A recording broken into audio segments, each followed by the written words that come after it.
and if they speak into the thing, then we'd be all right.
Recording in progress.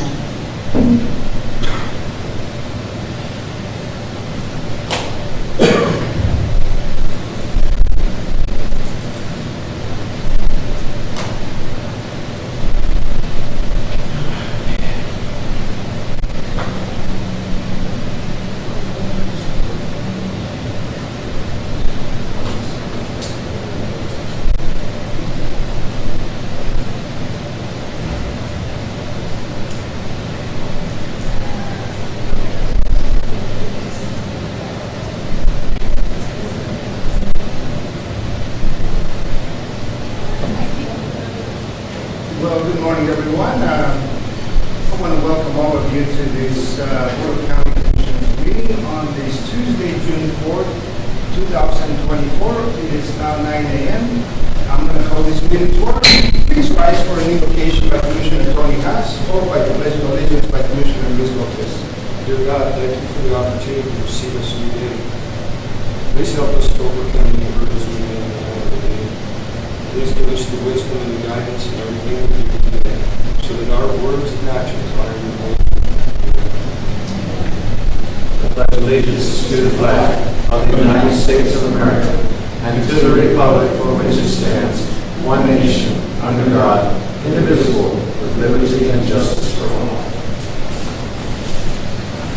Thank you, Commissioners. Roll call, Mr. Dorncamp. Commissioner Hess? Here. Commissioner Wiesel? Here. Commissioner Wiesel? Here. Approval of the agenda. Do we have any changes to the agenda, Mr. Dorncamp? No changes, Commissioner. Entertain a motion. Will we approve the agenda? Second motion. Commissioner Wiesel? Yes. Commissioner Hess? Yes. Commissioner Wiesel? Yes.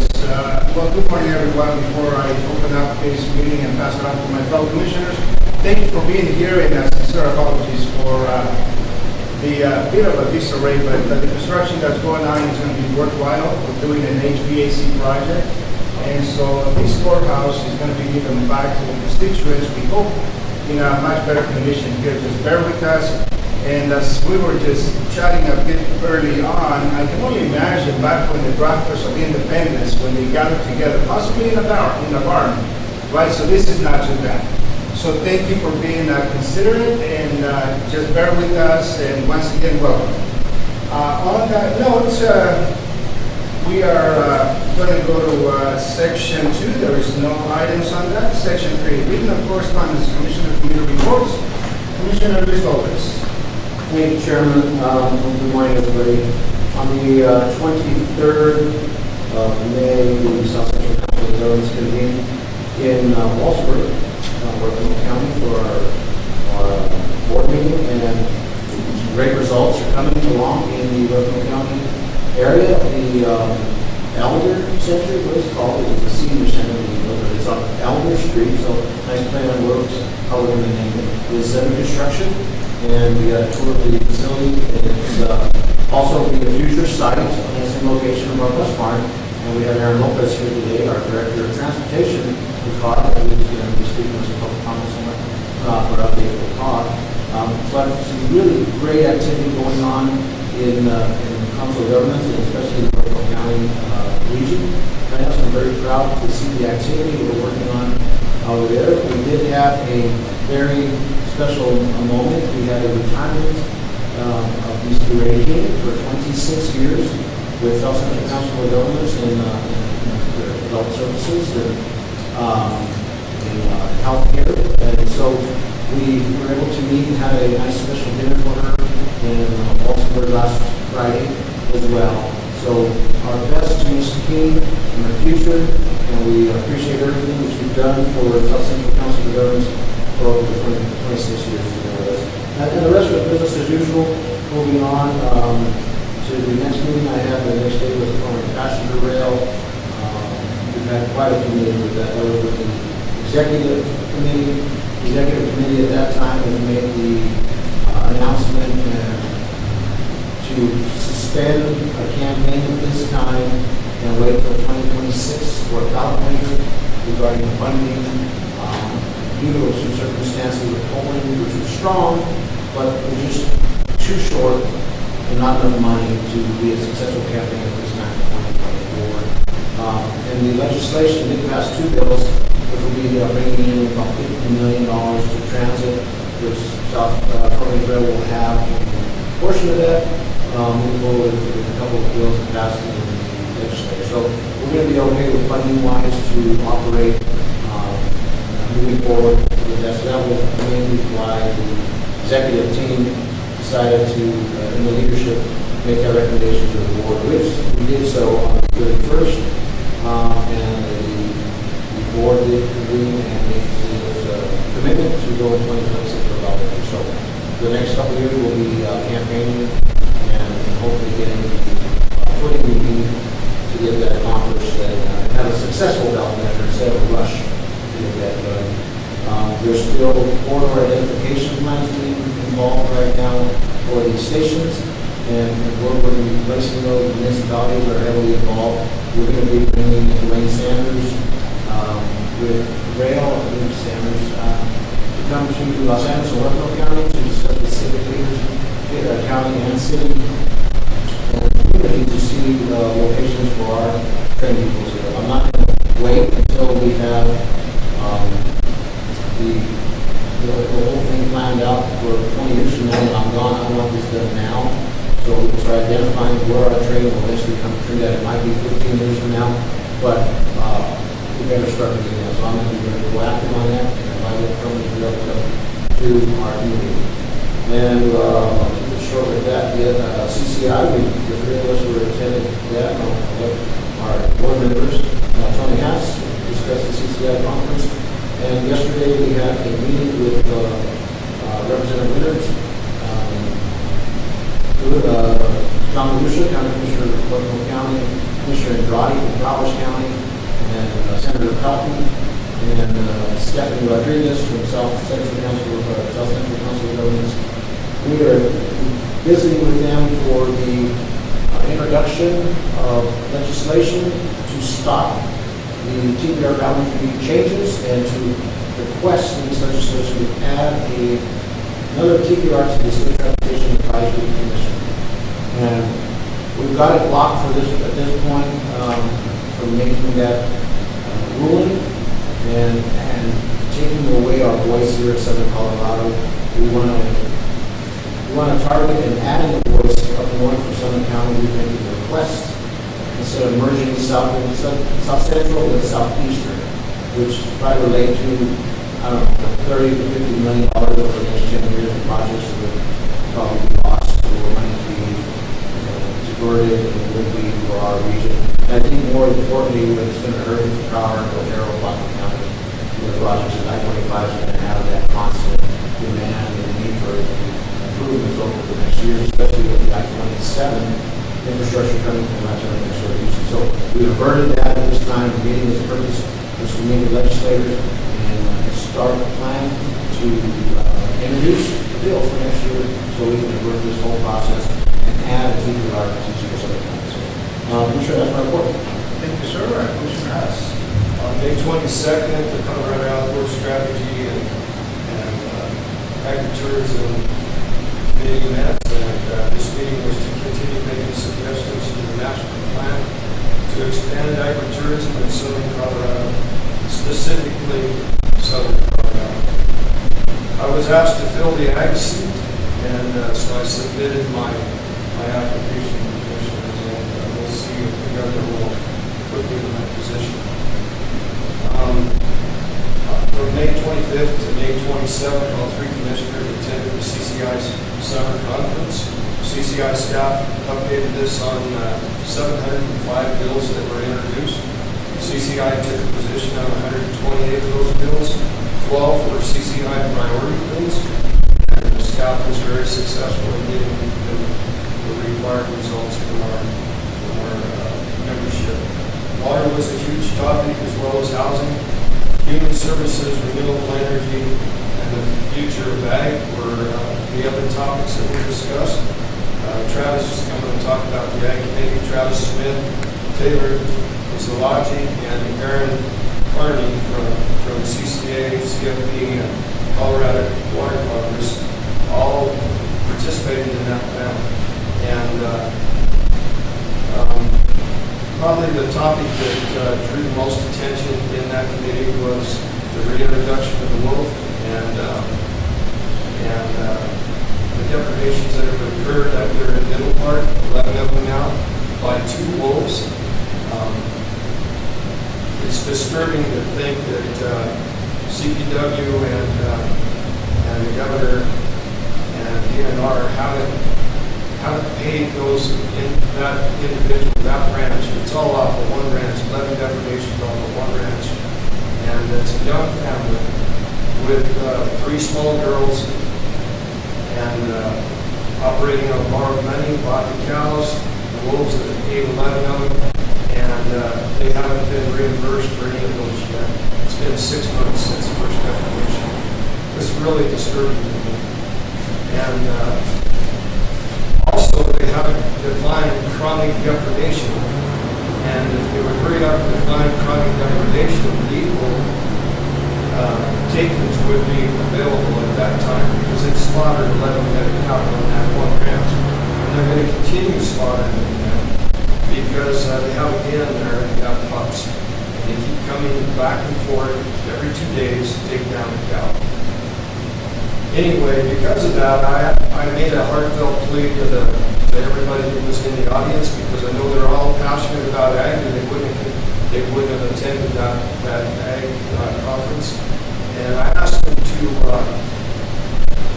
join me and CCI. I'm going to see if the CCI board and from CCI as a whole, as an organization, to write a letter of opposition to the reintroduction of 15 more in November until they get their problem solved. They need to reimburse that rancher, and they need to define chronic depredation. When the governor addressed us at the governor's statement, he told us in that meeting that they were considering 200 more wolves to be reintroduced in Colorado. And that's said on that topic. I'm going to wind up. Well, we were able to corner him. We did ask him that question with the plant list, so thanks for doing that. Yeah. Thank you. Let me make also an announcement. At 10 a.m. we have a public hearing. Regardless of where we are in this particular meeting, we'll start the meeting to enter into this public hearing that we have scheduled and published. So my report kind of following up on the Colorado County Scheme Conference. Pretty interesting conversations around as well on the behavioral health that is going on throughout the state of Colorado. One of the questions that we asked the behavioral health administration executive director is to have enough reach and accessibility for all rural Colorado and frontier counties like Los Angeles County. And recently also we met with the Colorado Department of Ag executive director Kate Greenberg, and one of the comments that I related on a story type question to them was the farming and ranching communities in Colorado are going through so much because of legislation. The water is being attacked, their land use is being attacked, now the wolf. So we have a documentary that was created, in which our fellow Commissioner Tony Haas is part of, providing testimonials of people that are actually in the ag community committing suicide. And this is one of those things that we made that very clear to the executive director. At the very end of the conference, she came and had a conversation with us.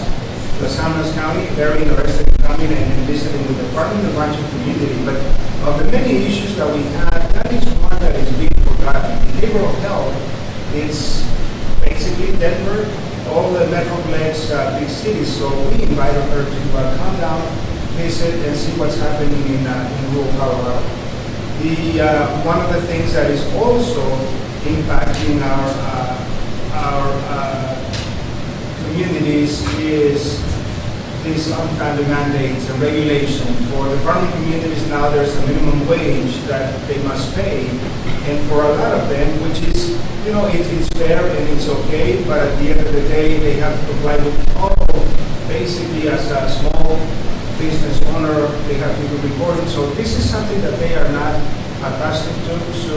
So we'll continue to be a voice for our farming and ranching communities, because at the end of the day, the legislature is going to pass bills. The core of the conversation was 705 bills, and the governor jokingly said, well, maybe next year we won't have about 5 bills. Of course, we knew he was kind of playing with us, but 705 bills, and when you think about the average of about 600 in the last 5-6 years, you do the math. Colorado has a lot of legislation that we are having to translate, implement. One of them, which is the property tax. There was a huge conversation around property tax, and our county assessors are going to be going to their conference in a couple of weeks, and the job of the county assessor is to translate the legislation that came via Senate bill that was basically introduced 3 days before the end of the session. And although it was clearly stated at the conference that the legislation was not introduced on the very end of the legislature, yes, it was. It was introduced 3 days before. We had a blue ribbon committee that was working on all the ins and outs of property tax. But the actual bill basically was introduced 10 o'clock of that particular Monday. I believe it was May 6th. That was introduced, and they had a hard deadline that if it wasn't introduced by 10 a.m. of that Monday, then we would have to postpone that to the next legislative session. But nonetheless, a lot of the challenges our county is going to be encountering some unfounded mandates with having to procure software systems, having to hire additional employees simply to implement the Senate Bill 233. So, as Commissioner Haas and my fellow Commissioner Lopez said, we have a lot of passion. And Los Angeles County, I tell you what, we put the county on the map at this conference. In a very sincere way, we actually wore t-shirts that said Lopez and Haas, so they know Los Angeles County was in the house. So it was stated that sounded like a shaky offer. And so from that, as the job is very serious, we appreciate the trust from our constituents who sent us there.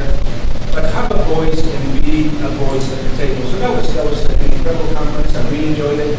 It was a lot of great information, and for that, again, we have links on the San Luis County website to all the legislation that could and will impact counties throughout Colorado. So from that, we're going to go ahead and move on to the next item, elected officials updates. Since we have one of them in the audience, Ms. Amaro, would you care to give us an update? Good morning, board and everyone. Sounds like you had an interesting conference also. I am looking forward to ours. We will be headed to Assessors Conference in June. We will be on June 17th through the 20th.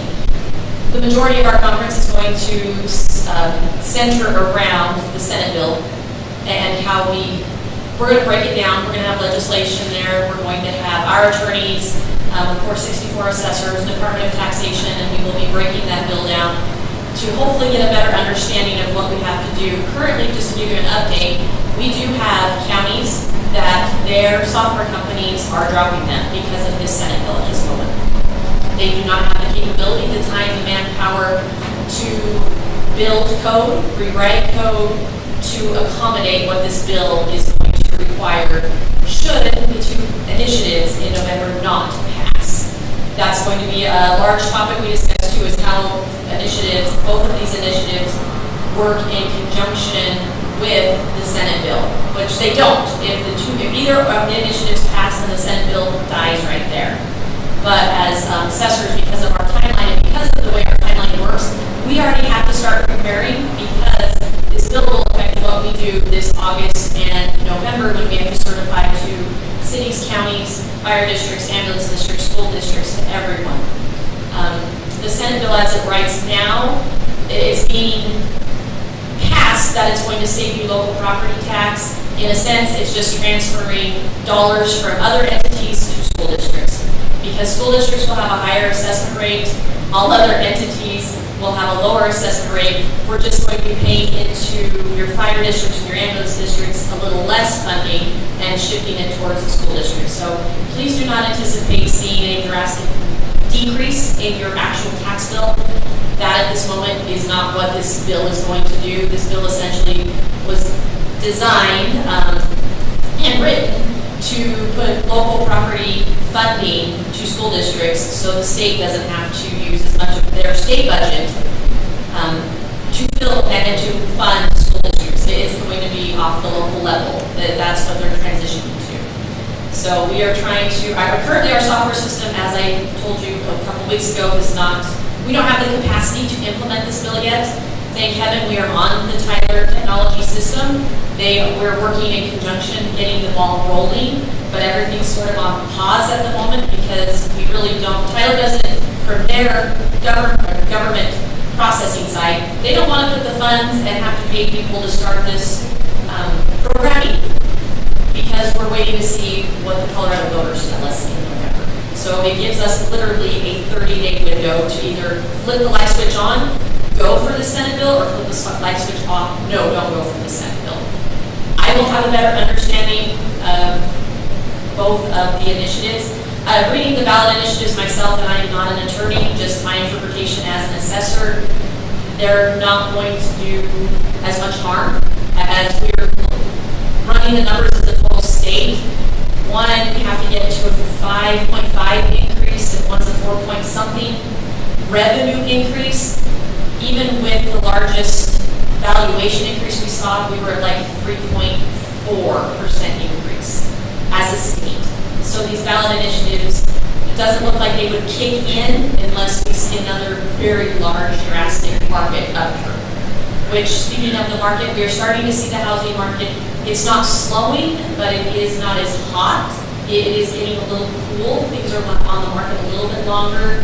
I think a lot of that personally has to do with the lending situations and that sort of market volatility. We will see. I did watch a news article or watch the news last night. They said a lot of people are leaving Denver. Denver's seeing a large exodus. So we'll see how that plays out in the next 2 years and go from there.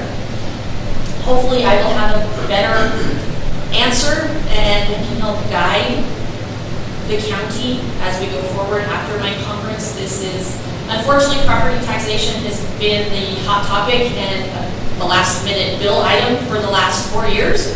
We're hoping we can kind of get that shoved where if they have bills, we get them towards the front of the bill session and not the end, because they did not give any assessors, Department of Taxation. None of us had time to really digest the bill that was put through literally on the last 2 days of session. So it was more or less, here it is, and you're just going to have to make it work. As I told our Assessors Association, I've been the past president, past vice president. I'm also the president of the Tyler Technologies Working Group. Unfortunately, assessors, we are too good at our job. We will work ourselves into the ground and do whatever we have to because we do our jobs. We uphold the law, we implement the law, and we will do whatever we have to make sure that the law does get put in place. But this one is going to be a challenge because our computer systems at this time are going, this is a lot of work that they don't know if they have the manpower, the funding, that will get passed on to counties, unfortunately, to start implementing this. And it's going to affect my office, the treasurer's office, the clerk's office, every county office at this point will be impacted, or this bill will touch them in some way. Because if the initiatives fail, those entities that have been de-Bruced in the past will have to go back to the voters to get around the new Senate bill, to opt out of the Senate bill. It will be interesting to see which of the three the Assessors Association prefers after your conference, because I will let you know. I will definitely let you know. It is going to be, like I said, as far as legislation goes, when we take our oath of office, we uphold Colorado Constitution and Colorado Revised Statute. We will, if this Senate bill is what the people deem has to go forward, we will get that in. But I do want it to be known that it is not a property tax savings. It is essentially a shift of funding from all other entities to the school districts. It's a shelving.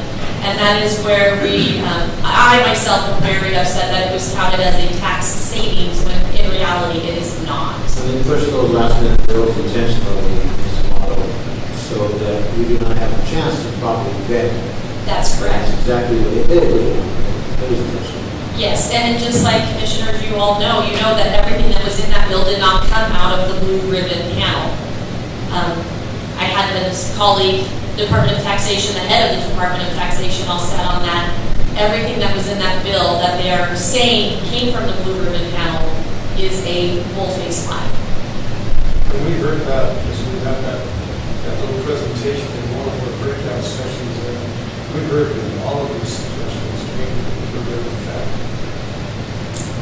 Unfortunately, there was not. Well, thank you. So I will keep you updated. Thank you so much. Thank you. Thank you. Thank you. We have Mr. Berger. Would you like to provide an update? I really have nothing at this point, thank you. Thank you, sir. Let me call on anyone from the clerk and recorder's office.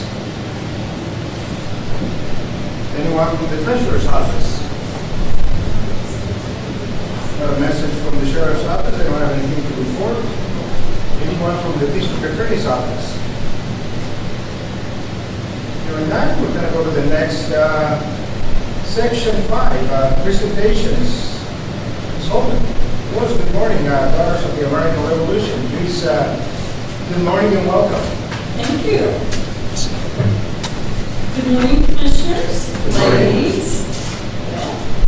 I'm Rose Holman. I'm the Vice Regent of the Santa Fe Trail Chapter, DAR, Daughters of the American Revolution.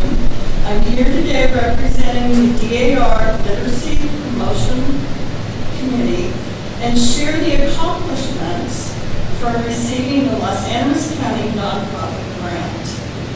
The chapter received its first grant in 2022. The chapter put together 73 Constitution Week packets to be distributed to Fisher's Peak in 4th grade class. The chapter received its second grant in 2023.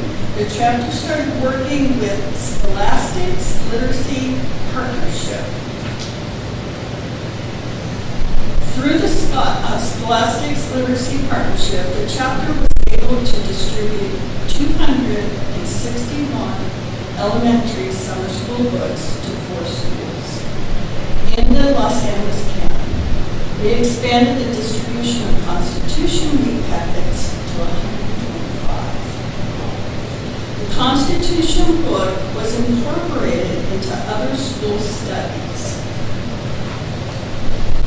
Social studies, reading, history, and one school created the civics and government class. The chapter continues distributing summer school books and Constitution Week packets in 2024 school year. We have reached 6 of the Los Angeles County elementary schools and distributed 511 summer school books. We will distribute at least 77 Constitution Week packets to 4th grade classes. In the last 3 years, we have had a book purchase increase. For 2024 summer school books, we had spent $1,968.78. For the 2023 Constitution Week packets, it's $1,345.34. At this time, we are unable to reach someone at the Kim and Grace Christian schools. If someone today could introduce me to a contact person for these 2 schools, it would be greatly appreciated. The chapter wants to thank you for giving us the opportunity to improve education to our young citizens, providing them a book to take home, and introduce the Constitution back into 4th grade classes. The Santa Fe Trail chapter hopes to continue this successful program. At this time, do you have any questions? Not a question, just a comment. Rose, thank you so much for coming today and sharing with our committee and our panel, Christopher Lee and Paula and Brody Models and stuff, and the other folks that are on the committee who do the allegations on that on an annual basis. This is such a wonderful time for us as commissioners to see what this funding does. And to influence our youth and our communities and our schools is even just icing on the cake. It's just one more thing that makes my heart feel good every time I hear stories like this of what the Los Angeles County taxpayer dollars is going back into the community. And that's exactly what that program is intended to do. And thank you so much for your efforts. This is wonderful. Thank you for the important work that the civics needs to be taught in our schools. And to get that out there, here's to you guys. And keep coming back. Okay.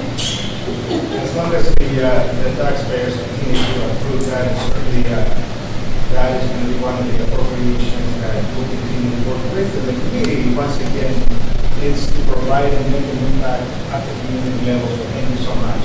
And I think as far as the Grace Christian School, I might know someone. Okay. So, Mrs. Amato that was just in here? Yes. May have a contact for the King schools. She deals with her children go to Branson, but Branson came from Iowa. Okay. So she may have somebody for you. Okay. I'll in their office before you leave. Okay. Should have that information there. Okay, thank you. I appreciate that. do you want to give me your contact people? So, I have. oh, you have, okay, very good. Thank you so much. Sure. You're welcome. Thank you. I have Bob. Let me make sure I got Rose here. I do. Okay, very good. Hasn't changed? No. Thank you. Thank you so much. We're going to go to public comment, and let me remind everyone that public comment is a 3-minute timed presentation to address the Board of County Commissioners, and just to keep this pretty much within the parameters of the time, Mr. Dorrington will put the time on the screen. So let me call on Ms. Lisa, and I'm going to probably butcher your last name, but let me try. Schlattershausen? Schlatterhausen. Very good. It's easier than it looks. There's an otter and a house. At least the American pronunciation. Well, good morning and welcome. Good morning. me this morning. Basically, I just wanted to introduce myself and let you know that I'm here in the area. I am the new program coordinator for Southern Colorado Economic Development District, or SCED. I serve the 7 counties here in the most southern east portion of our 13-county district. So I'm here from Los Angeles County up through Iowa County. As you know, SCED has been designated as the 13-county economic development district here by the Department of Commerce, Economic Development Agency. We focus on community economic development, small business development, workforce development, and infrastructure improvement projects.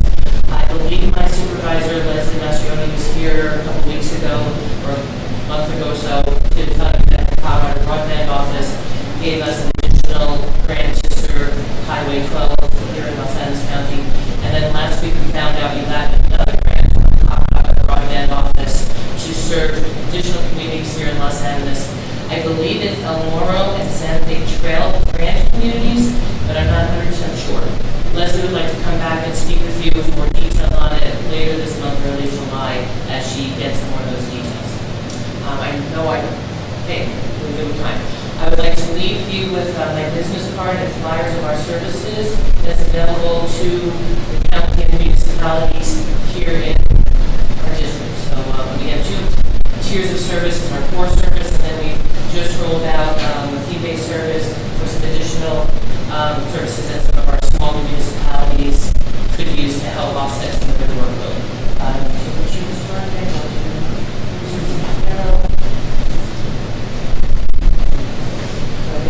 Thank you for your time. If you have any questions, please reach out to me.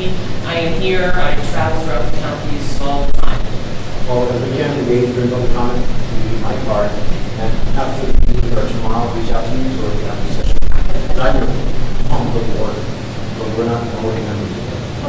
Yeah, then I'm here today, so. Thank you so much.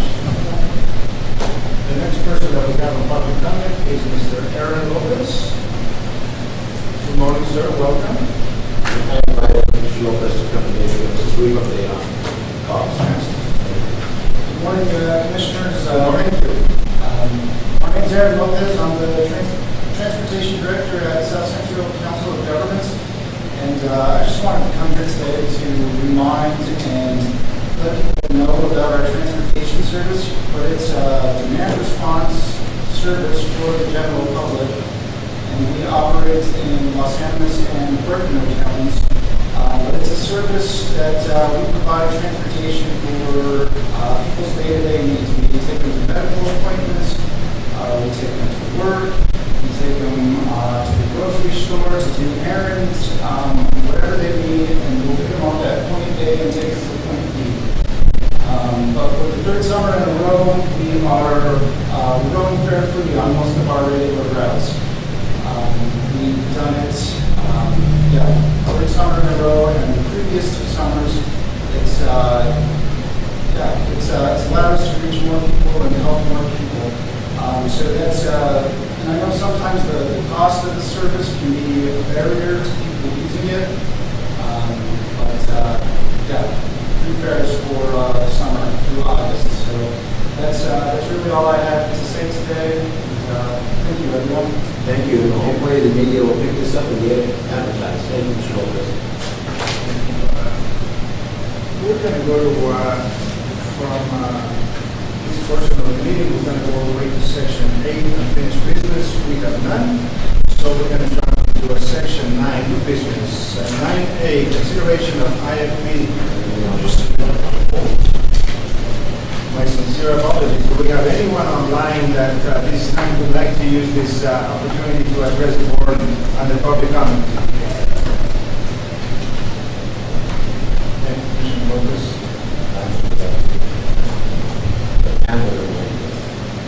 Anyone online, once again, that wishes to use this time to address the board from commissioners and the public comment? Here are none. Now we're going to go to section 9. 9A, consideration of IFP 24-C002 sliding glass doors for courthouse and Garcia Justice Center. Mr. Donka. Commissioners, before you for your consideration, item, 24-C, so let's go to the second class door. Courthouse and Garcia Justice Center. First comment I want to make is we solicited bid for this project, and on the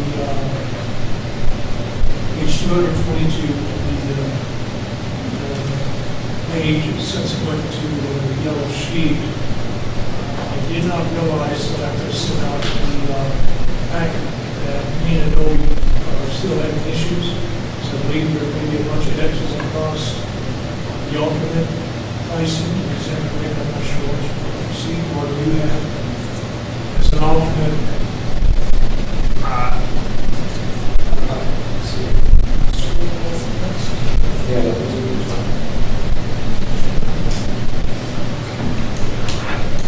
Under this alternate accordion dipole, those numbers have been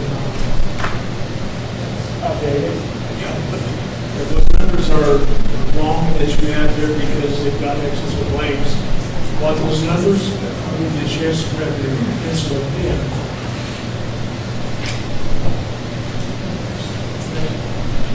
What those numbers should be is the alternate for the courthouse, $141,469.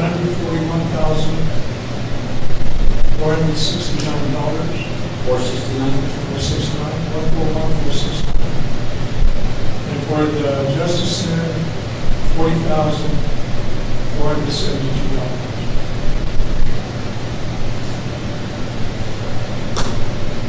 On that same sheet, the first set of numbers are for actual sliding glass doors. And there will be probably about 1 foot each with 3 of them across 7 foot, 6.5 foot openings. And the sliding glass doors then will fold on top of each other, and will stack on top of each other. The alternate is a bifold door. It will actually fold like this. And I put information in to kind of demonstrate what those doors would look like. And we originally solicited sliding glass doors and documentation class. Bifold would work better for us. So we did an addendum to the bid and sent that out to everyone, including our digital online solicitation companies that distribute these bids for us with that information. So those are the numbers in front of you.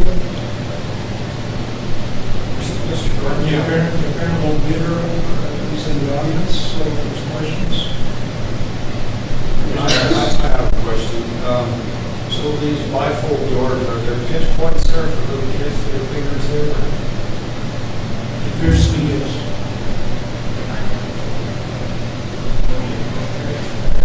Yeah, come on. Well, we have the same thing, officially stack the doors and slide the official stack the doors.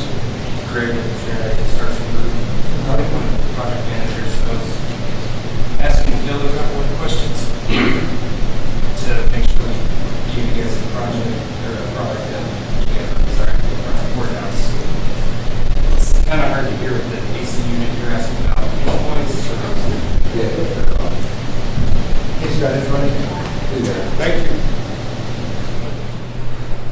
You guys were asking about. Hey, good morning, we can hear you. Good morning. So there were 2 doors, and what Mr. Dorncamp had originally asked for were like a sliding, and we suggested a party bifold for cost savings. So in theory, there's some pinch points there, but I have the cut sheets here, which I included in that packet too. So the doors will part of the center and fold, but they have guardrails on the side to kind of prevent it come out a couple of feet from the front. So you can't prevent every case, but there's definitely some ADA safety features built in there. So you're not going to be leaning off the door. It's got a guardrail that prevents you from being on top of that door and actually really.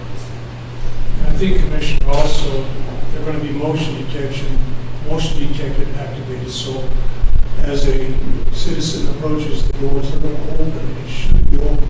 That's the kid, like you said, was up there, sticks your finger in there, and maybe a pinch was so it happened, and potentially happened on the stacking doors also. So, Mr. Dorian, what is, traditionally, not being familiar with this type of industry, what's highly recommended? I think at the end of the day, we want to have, I'm looking for two things, of course, the longevity, safety, and then, of course, the easy access, the customer service friendliness that, you walk into any convenience store, bank anymore, the doors pretty much are motion activated. Is that what we're looking at? And if they're kind of a bifolding, are they going to be able to do the same? Yeah, yes, so the more cost-effective submittal here with a company called Record instead of the Stanley that Mr. Dorenkamp had asked for originally, it's on par, it's a similar product, similar market, they're meant to do the same thing, they're both designed for the same purpose. So they're both reputable commercial companies all over the world. What is the warranties on both the craftsmanship, the installation, and then the manufacturer's warranties on those doors? They're the same because they're competitors, so it's typically a 1-year workmanship warranty, and then these companies are really good at adjustments. They'll come back, if you change the HVAC or something like that, they'll come back free of charge and adjust that, make sure they're going. And their response time on any service issues is within a day or two. They're really quick on both products. It ought to help with disease control too. Like we were dealing with COVID and having our maintenance out there wiping those door handles down. We don't have to touch those. I have a few more questions. The security of them, I'm going to assume that they're similar to what we had put in the bid docs, that our security staff will be able to lock all three on the outside and leave the inside open or locked. I guess that's more of a wiring component than this is. This takes place in either one, either sets of doors. It'll be that's going to be critical to us. Right, it's an integration setup which we accounted for. So typically what you would do with an automatic door like this is essentially you turn off the sensor. But since these have an ADA feature where they break open in case of fire or something like that, so you can push on them and they'll open up to let everyone out. There's going to be a mechanical override.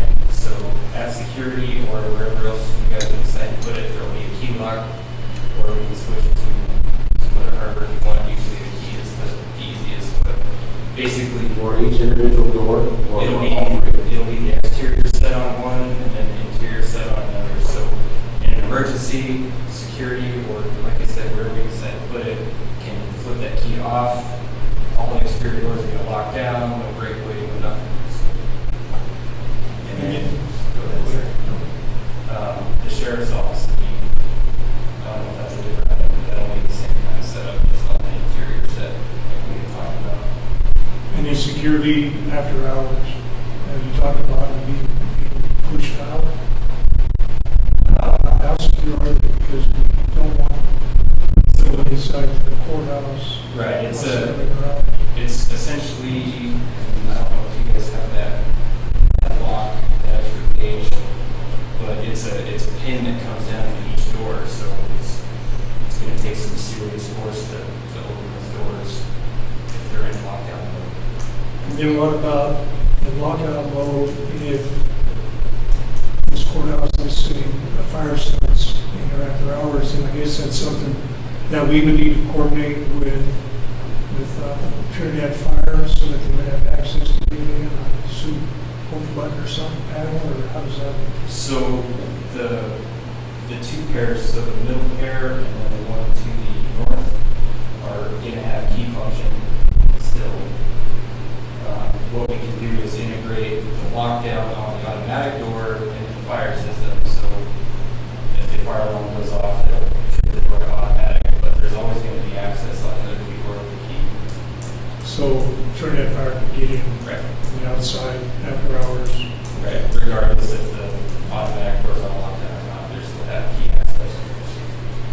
On the wind, bifold doors, I assume that they're going to fold towards Maple Street.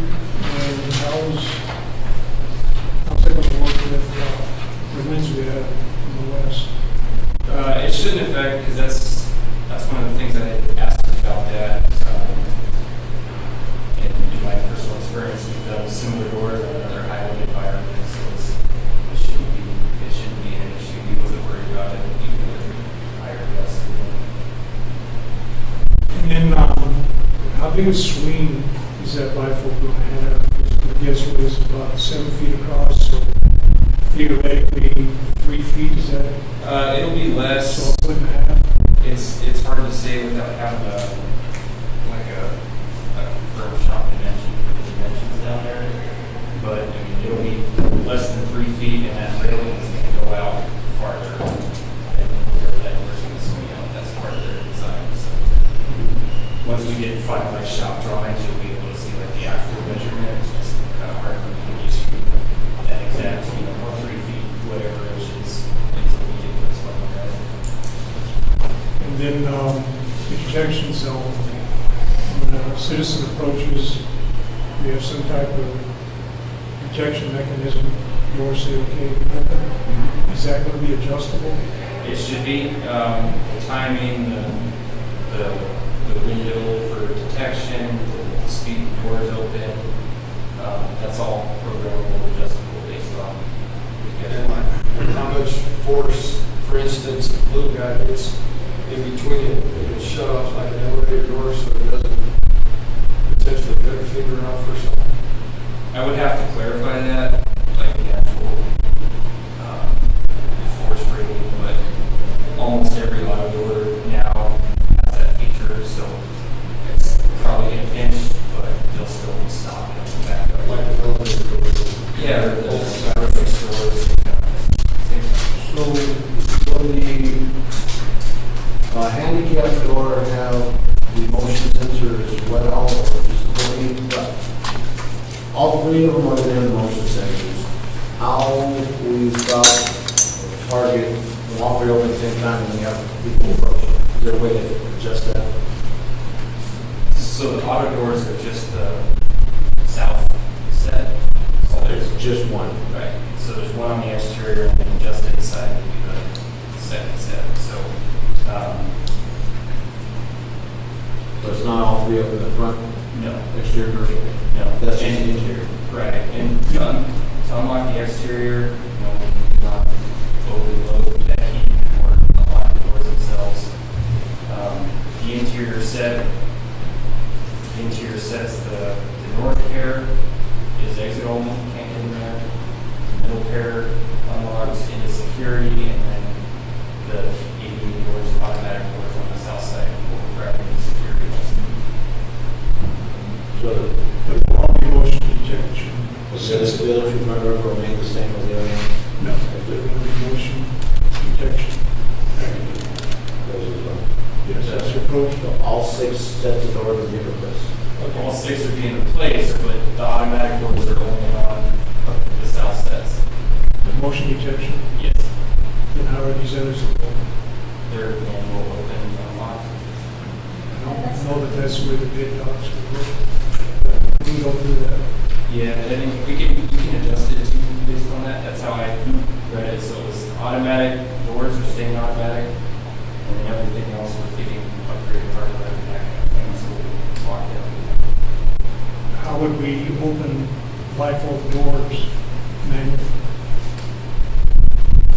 They're not bifold pairs. For the middle So set, now automatic doors? Middle pair doors are not. are not bifold. No, it's just the standard pair of doors, like the government said. So, excuse me. So, bid is 141,000 to change out your doors. All 6 pairs, all 6 doors. So 3 on the exterior, 3 on the interior. The middle pair and the north pair on the interior and the exterior, so it's 4, are pairs of doors, manual open doors with the lockdown features. The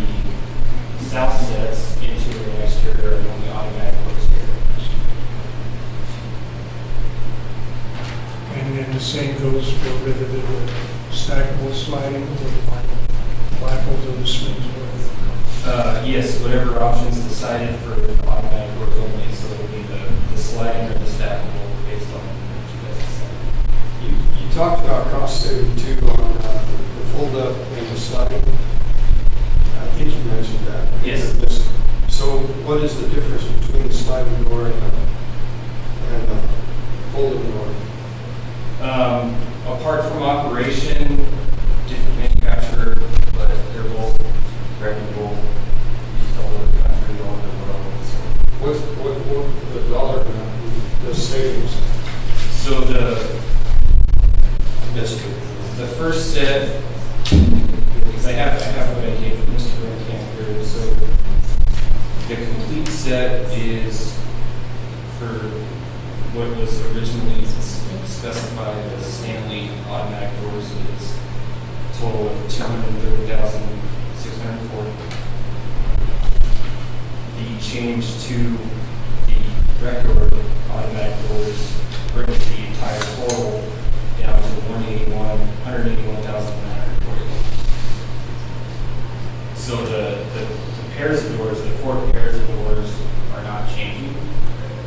They're going to be the same regardless, but the savings is based on the automatic doors that is the manufacturer. And that total price includes what's going on at the sheriff's office as well.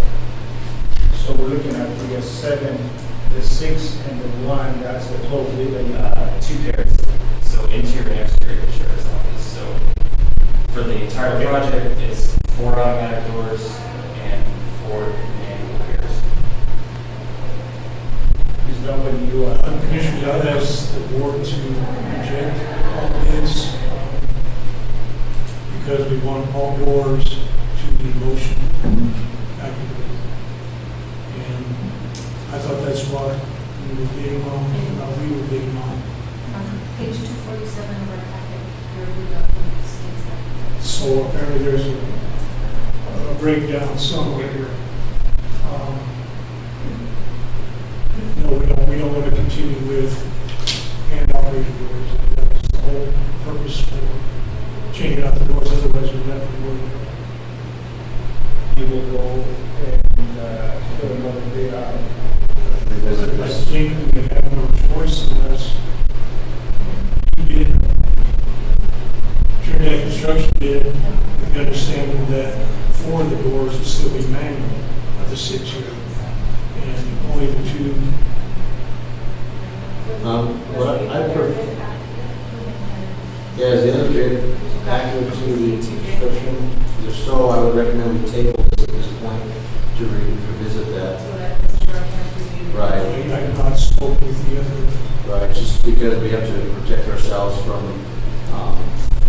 if the other bid was to the specifications of the bid procurement or the bid documents, then we have to afford that opportunity to be revisited. So at this time, Chairman, I make a motion to table. Second motion. Commissioner Hess? Yes. Commissioner Luis? Yes. Mr. Gibson? Yes. Thank you. Thanks. Commissioners, we have 5 minutes recess. Yes. I'll entertain a motion to take 5 minutes recess. So moved. Second? Commissioner Luis? Yes. Commissioner Hess? Yes. Commissioner Gibson? Yes.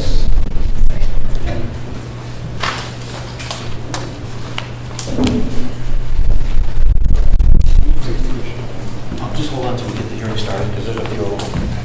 Just hold on and then wait a few minutes.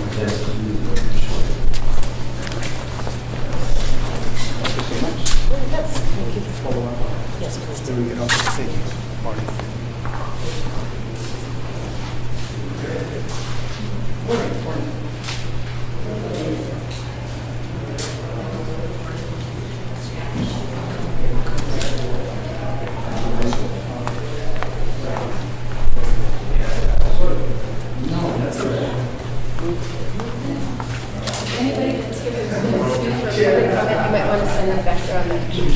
If you're going to speak for public comment in any of the public hearings, you'll want to sign up on that sheet.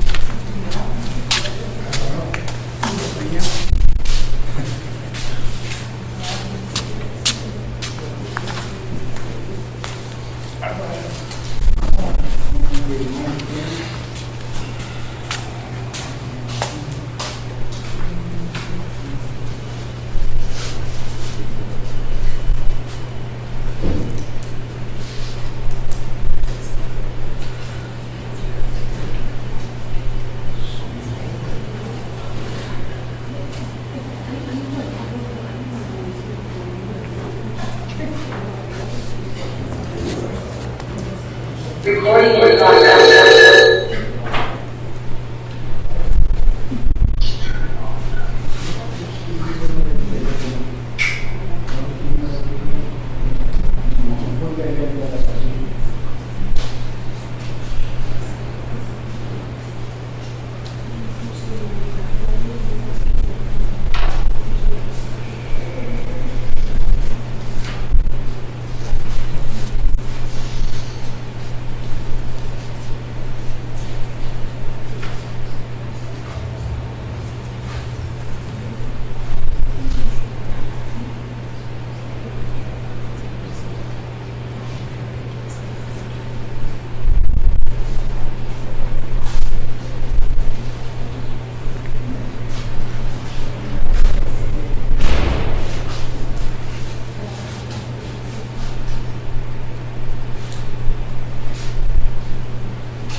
Thursday. We're gonna get back on this. Leslie's gonna make a job getting it going again. But SCAD has been so sketchy for you, so we need to work on that. And I think you'll have more participation with you get on yourself. We'll try to come with the members again because there's a lot of issues. Call me, we'll try to explain it. Okay. Where's home? Okay. Yeah. Tomorrow is sometime during the mid-month, I usually.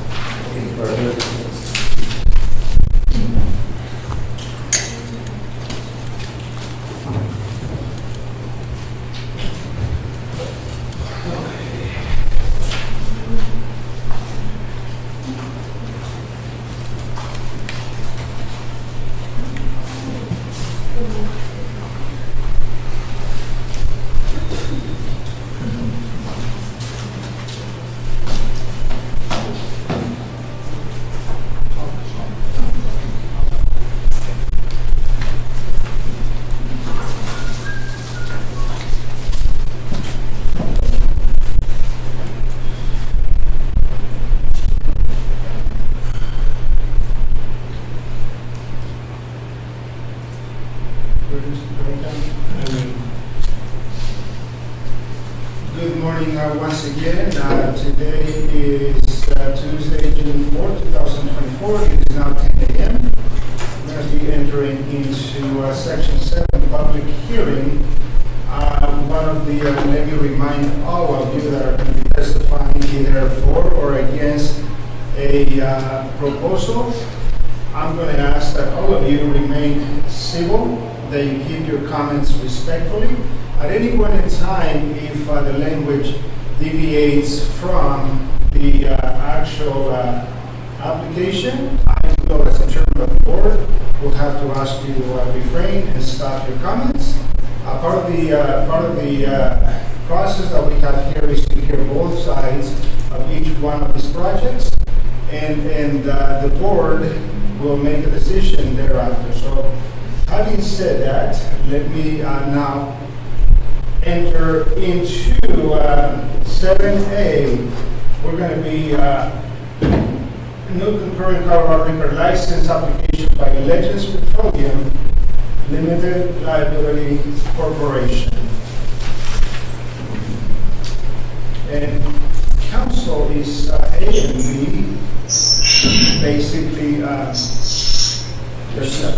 Okay, very good. So at this time, commissioners, we have had an opportunity to review this information in these documents. And do we have anyone from Legends Petroleum LLC? Yes, yeah, Dr. Brown, Shane, and our attorneys on there as well, Gary. Okay, let me go ahead and in the event that we have any questions for you, let me have individually each one of you sworn in for the purpose of testimony. So, Mr. Narval, let's begin with you. Solemnly affirm under penalty of perjury the testimony you're about to give will be the truth, the whole truth, and nothing but the truth. Yes. And may we swear, we're going to swear in your attorney as well.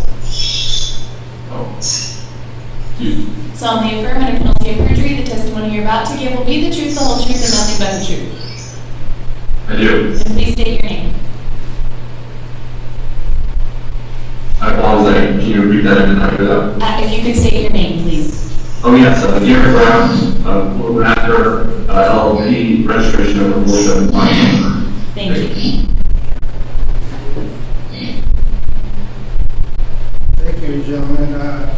We have your application in front of us. Commissioner Luis Lopez, I know that you have a couple of questions. Thank you, Chairman, and good morning to the applicants. My name is Mr. McGraw. Thank you for being here with us today. I believe this license is the retail package liquor transfer that was formerly held by the multifamily. Is that correct?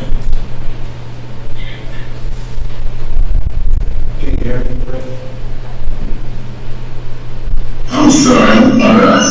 I did have one thing to hear that. So the license that this is being discussed for this application is the Legends Petroleum license that was formerly the Moulter liquor license. Is that the liquor store side of the establishment? Is that correct? Mr. Commissioner, I believe that that's actually the next hearing for Legends Liquors. This is a new retail license application for a hotel restaurant license. I had it on the wrong packet. I apologize. Apologies. There was only 3 of them today we're looking at, so. Okay, thank you. So the tavern license, the restaurant, hotel restaurant license is what we're talking about here. And this is a new license, and the only 2 applicants on here, I believe, is yourself and Mr. Reg Shahan. Is this the license we've got the right one, counsel? Correct, Mr. Commissioner. Okay, thank you. So, moving forward, this was the establishment that was a restaurant that has been recently opened, and is moving forward with just a hotel tavern license. And it looks to me that, Chairman, everything is in order. I have no other concerns. Legal counsel reviewed this, and I don't see any other issues that I have. Thank you. Thank you, Mr. Lopez. Commissioner Hess, counsel, you have had an opportunity to review this packet. Do you anything that might be questionable? I reviewed the packet, the applications. Thank you.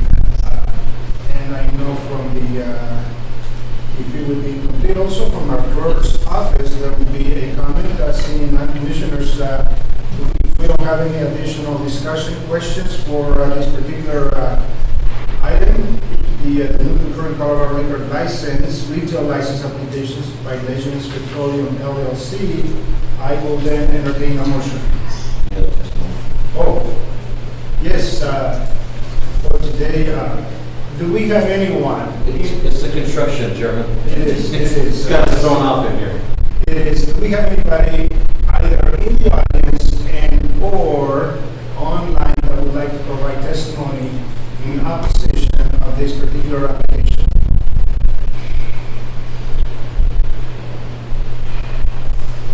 Once again, is there anyone in the audience and or online that would like to provide a comment in opposition of this applicant? Hearing none, and having no additional comments from the discussion from our commissioners, I will entertain a motion. Chairman, saying that the applicant has completed the licensing requirements by state statute, by clerk and recorder's office. I will make the motion to approve the car liquor license application by LAC Petroleum LLC. Second motion. Commissioner Hess? Yes. Commissioner Luis Lopez? Yes. Commissioner Felix? Yes. The 7B transfer.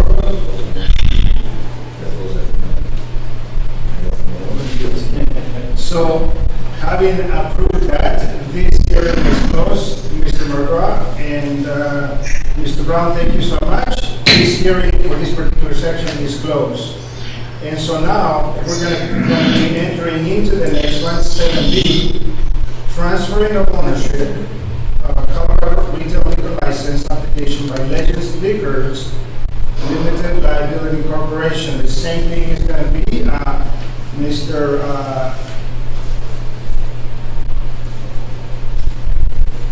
McGraw. I believe that we are going to go through the swearing again. Mr. Chairman, it's actually Mr. McGraw, Session McGraw, and myself as City Council. Okay. Yes, thank you. So, Ms. McGraw, would you please raise your right hand to be sworn in? Solemnly affirm under penalty of perjury, the testimony you're about to give will be the truth, the whole truth, and nothing but the truth. And please state your name. And then, sir, do you solemnly affirm that under penalty of perjury that the testimony you're about to give will be the truth, the whole truth, and nothing but the truth? Yes, my name is Jared Kraft, Wool Matter LLP, Attorney Registration Number 47599. Thank you. Thank you. Thank you so much for being here. And thank you for submitting this application. Let me open the floor to my fellow commissioners for any questions. Thank you, Chairman. Ms. McGraw, Luis Lopez here. Thank you for being with us. I will ask the question I asked earlier on the wrong application. This application is for the former liquor store home licensed by the Moulter family. Is that correct? Yes. Or council, whoever prefers the answer. Correct. Right. So I see that the applicant is application is complete, Chairman. I have no other issues with this. This is for a liquor package license. It follows all state statutes, and an applicant is in good standing with the Secretary of State.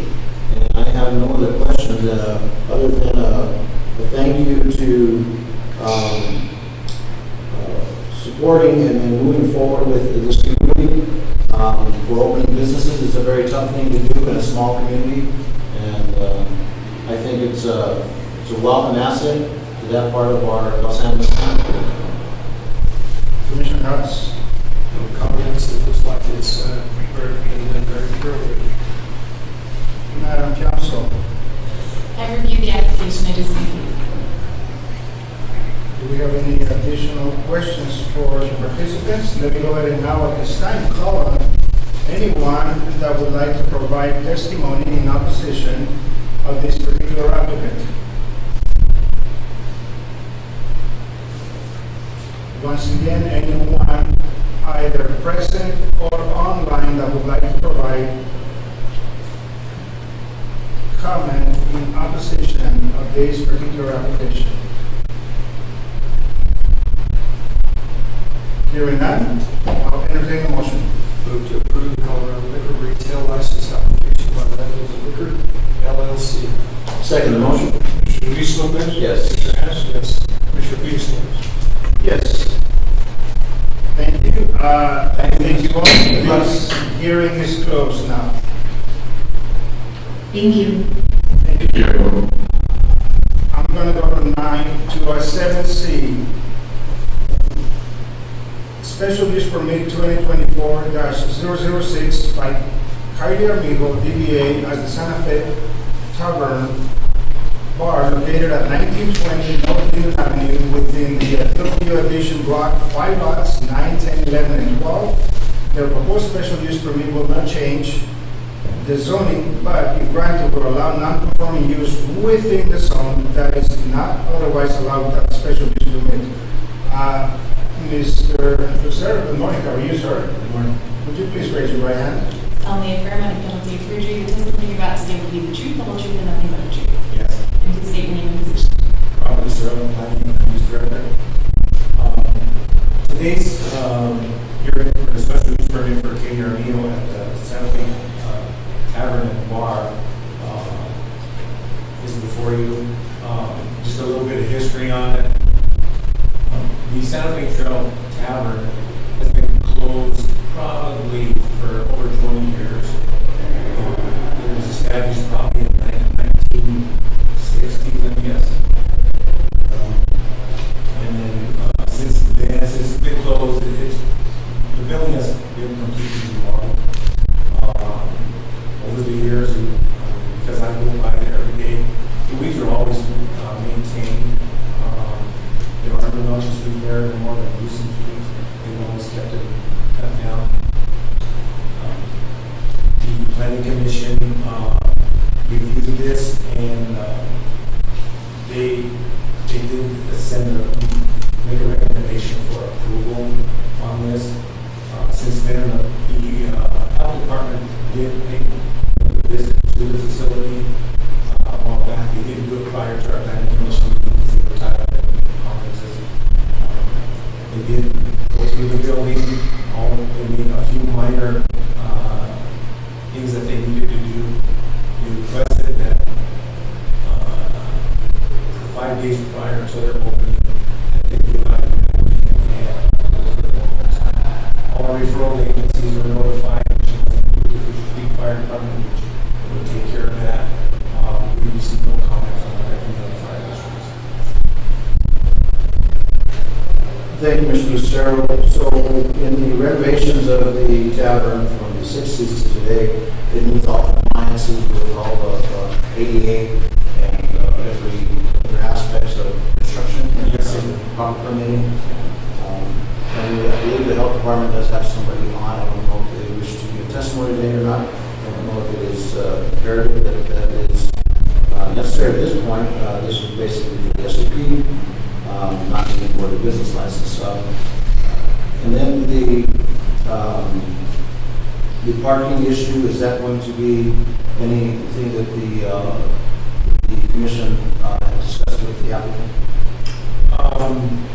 No, the only main reference is a lot of times that bigger trucks from M&M would park on that side of the road. But I think the applicant has talked to the M&M people, and they do have substantial parking off the street there. Thank you. Mr. Commissioner, Mr. Lucero, did the health department provide, I know on the application and on the report for the land use meeting that took place, he did say that you just mentioned that the health department had not visited, not done an inspection. Do you have, are they going to be providing that in writing, the approval of the same? Normally they do. They provide me something. I have not received anything. And as we went through all of these documents, the fire districts, of course, that is in the county, and that is that on the Tony or Fisher Street? That one is Fisher Street, but all of them in the referral, all the districts. I want to go back to the parking spaces. I know because that street is public.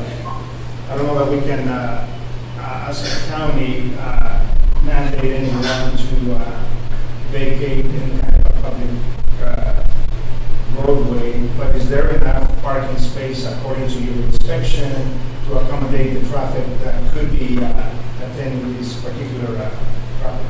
At this point, I think there is, because they have quite a bit of off-street parking up there. And if I may, Chairman, yes, your health department issue, as a board member of the Board of Health, they won't give the license of the health department if they don't meet the credentials. So I don't think it's a moot point for us. I don't think it's in our capacity to evaluate that. I think the health department would have full control on that. And whether it doesn't meet compliance, then that's the health department issue, not for us to do. Sure. Thank you.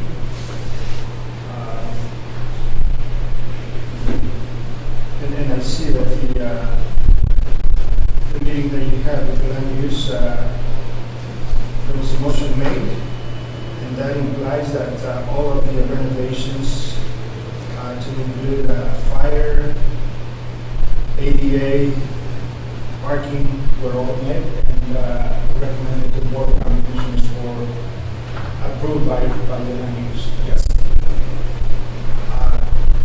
Mr. Lucero, I don't have any questions. Any other questions at this time? Commissioners? Nothing to show.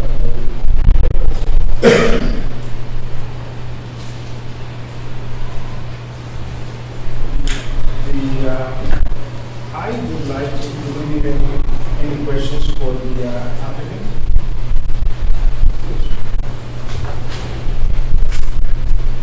Good morning, please raise your right hand.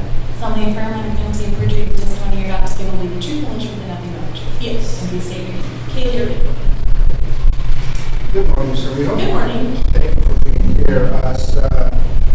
As you heard, some of the questions, and Commissioner Luis Lopez makes it very clear that indeed it's not this board's responsibility to follow up with the health department, but that is going to be their jurisdiction and purview to follow up with any and all.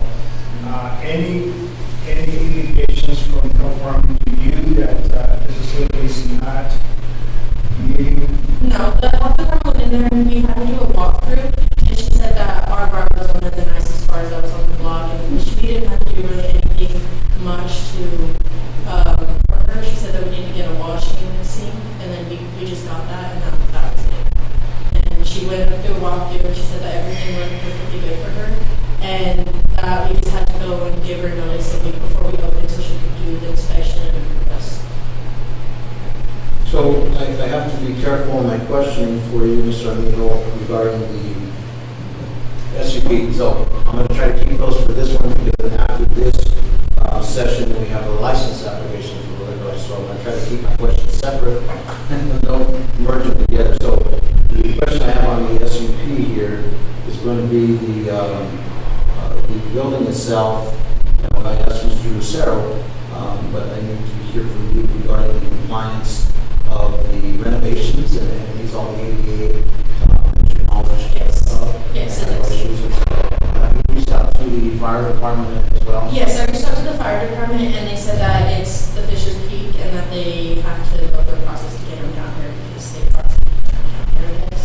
And the intention for this SUP is to incorporate a business? Yes. And that business is going to be It's going to be a bar and grill, so we're going to have the full stove park there as well, consistently throughout the whole time that we're there. The health department also is allowing us to have indoor dining for the cold stove. So it's going to be a bar and a restaurant, but the restaurant facilities will be in the portable. Yes. The cooking and everything will go on in the cold stove food truck trailer. Which is currently licensed by the health department. Yes. Yes. And what will the capacity of that operation be? The capacity, like the amount of people inside, Correct. it'll be about 30 people. I don't have any other questions. I have no questions, Chairman. Thank you. Thank you, Chairman. Thank you. I would like to, at this time, is there anyone else that would like to provide additional comments on the SUV? Yeah, comments. On the performance side. Which side? The special use permit, this is not for the liquor license? This is just for the liquor, this is for the special use permit of the building. The liquor license is after this, so.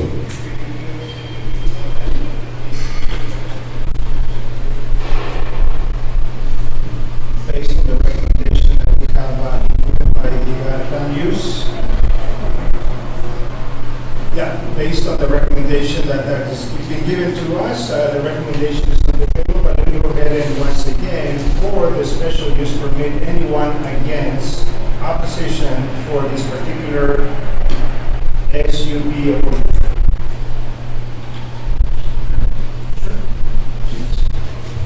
Yes. Go ahead and stand up, Mr.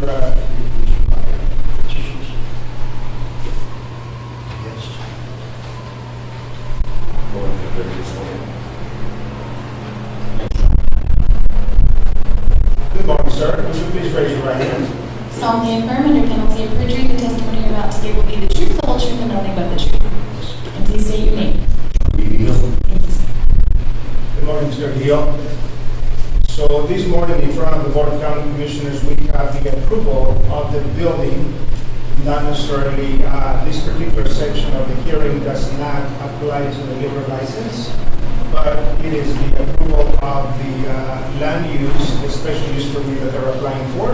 And you're in opposition of it, sir, so please go ahead. We are in opposition to the fact we already have 2 bars in the area. This place will be at least 200 feet from the Royal. The Royal is 200 feet from the Crowbar. We have a lot of influx in the area with crime, problems that are happening since the other 2 bars have opened, where when there's problems, they rush to this area, which is east of Linden, from North Avenue to, say, the fairgrounds. East, if there's problems there, people run down into our areas, have knocked on people's doors, drunk. The traffic, just the mobile traffic, is tremendous. Ever since the other 2 bars have just opened, we've had stealings, and so we are concerned with the amount of people that are already coming into the area. People that, if they can't turn around right there where they park and make a U-turn to go back to North Avenue, they come down the streets, which is Camillus and Clark Street, and Amadora. And they don't drive very slow. We have people that walk at night, maybe that don't have a ride, that have knocked on people's doors. I do have a gentleman here that can speak to that. The problem that he has is this gentleman is 86 years old, and him and his wife live 1 block down from the Royal. And we have a lot of crime in the area with the influx of people that are in there. So we're concerned with the fact that there's going to be 3 bars on the same, 2 on the same block. The Royal and this will be on the same block, 200 feet away from each other. The Royal is about 200 feet from the Middle Bar. Okay, so we're concerned with the amount of people that this will, the people that be coming. We don't know who's going to patronize the bar. We don't have a problem with that. Our problem is with the amount of people that it will draw and the concerns of any kind of violence. I'll speak on my daughter's behalf if I could, unless she wants to come up. But Friday night, this past Friday, we had someone run to her house. She came home, and there was a gentleman hiding under her porch with a gun, and he screamed out to her, they're going to kill me. They're going to kill me. They're coming after me to kill me. This happened Friday night, and we don't know. We're not saying that he came from the bars. We're just saying that this is something, we believe it's related to that. And so he asked her to give him a ride on the other side of Big R, somewhere, wherever. And I asked her, why did you give him a ride? She said, well, he had a gun. So then he said he would leave his clip. He was hiding under the porch. He would leave his clip if she would give him a ride. She gave him a ride, and we called the police. The sheriff and the police came. Okay? We can't, and I'm not accusing that it came from the bar, okay? I'm saying that we have had an increase in crime in that area. My car, I have a house that I have next to a tenant of mine, and in 50 years, I've never had anybody steal anything from our area. We have a very peaceful area. But where this happened about 3 months ago, and someone got into my van and took the head part of the engine completely off, separated it from my engine. I've never had any problems, ever. And I've been in that area for all my life. And also, another issue is where someone came running, also, and by the way, her house is about 300 feet from the Santa Fe. Okay? Now, we had another issue where somebody came to across and was hiding by the tree, and they said that they were going to beat him up. And I assumed that, sure, that came from one of the bars. And I'm not saying it came from the bar, I don't want to say that. I just want to say that these are issues that have been happening, that have never happened before. This gentleman right here, he's 86 years old. Him and his wife live one block down from the Royal and the Crowbar. And he's told me that people come down from the bars at night, walking or driving really fast, and he's just one block down, knocking on his door. And he knows that I asked him specifically that he knows that it came from the bar. Los problemas vienen de la bar. ¿Sí? Entonces, ¿estás seguro que sí que vienen de la bar? Sí, Mr.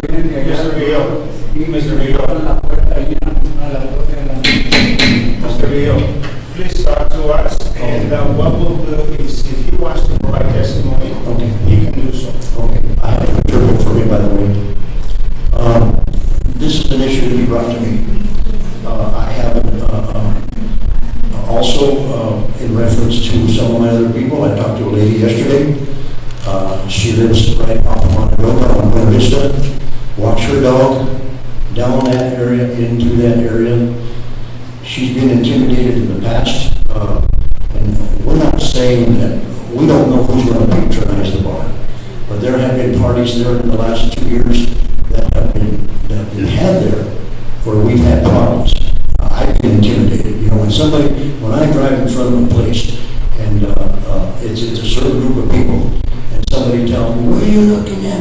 You know, stuff like that. I've had that happen to me personally. I live about 300 feet from this now bar that's existing.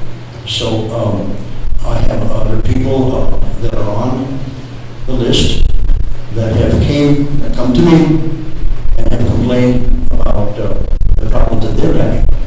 Okay, so our concern is the amount of people that are going to be within a block and a half of each other. There's 3 bars in, right, they're going to the big 3 bars. To not be repetitious, Mr. Video, we've heard your complaint and your opposition to this, but I have a couple questions for you, if I may. During the last year and a half, I believe, the other 2 establishments have come before this board and did the proper procedure and SUPs and liquor license applications. Were you available to come and oppose those as well? Yes. You were here and opposed those licensing? I didn't know that they were, I had no idea that they were going to open. The bar, the other 2 establishments? I had no idea they were going to open. I know them very well. I know Clyde and his daughter that opened up when the center and opened up the Royal. And I knew they were working there, but I didn't know they were going to open it up. I had talked to the people maybe last year. So you did not attend those hearings to oppose it. So, a matter of fact, a couple weeks ago, one of the establishments, I believe it was the Royal, had another hearing to expand its patio area, and you were here for that. Did you not know? I heard about that about 3 days ago. You were here available to. No, I didn't know about it. Thank you. I just wanted to put that on the record. Thank you, Joe. Thank you, Mr. Video. Do you have any additional, your comment has been noted. Do you have any additional information, or would you like to call on anybody else that would like to provide comment in opposition of this, the approval of this application? Well, I think I spoke for Leslie. She's the one that had the problems. The gentleman here is the one that just mentioned that he's very concerned that people are walking down and have not He's more than welcome to come back.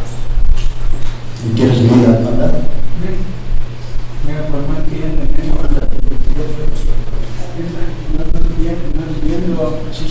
Sir, go ahead and raise your right hand.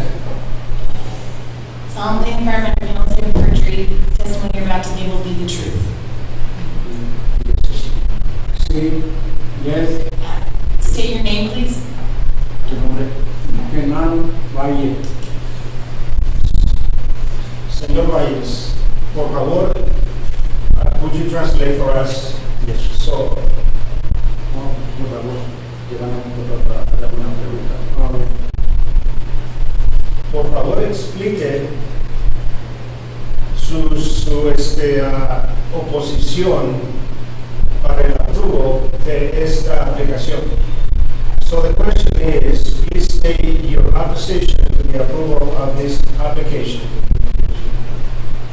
No, ya no tenemos dos barras allí ya. Y pues tanto tráfico que hay en la noche, de las 12 de la noche, el carrerío y la gente caminando, y hay veces que llegan a tocar en la puerta y mi señora está sola. He's saying that people come from down from the bar and that he's with him and his wife, that they have knocked on his door and coming down from the bar. So he knows that they come from the bar, but it's specific to that. You do understand? Yes, sir. You do. Yeah, for the record, we have translated so we know his comments. ¿Alguna otra cosa? No, ya no más eso de momento. Eso. Pero no, pues toda la vecindad no quiere 3 depósitos de cerveza allí. Ya tenemos todos cerquitas allí. Y pues es un relajo toda la noche, hasta las 12 de la noche, carros para allá y para acá y la gente caminando. Y pues a veces pues ya tenemos miedo que la gente malora, pues nos haga un daño allí en la noche. Yes, he's saying that again, that there's traffic back and forth, cars back and forth, people coming knocking on the doors, and that there's already 3 bars in the area. We don't need, 2 bars in the area, we don't need another one. Muchas gracias, señor. Okay. Do you want to make a comment? Please come.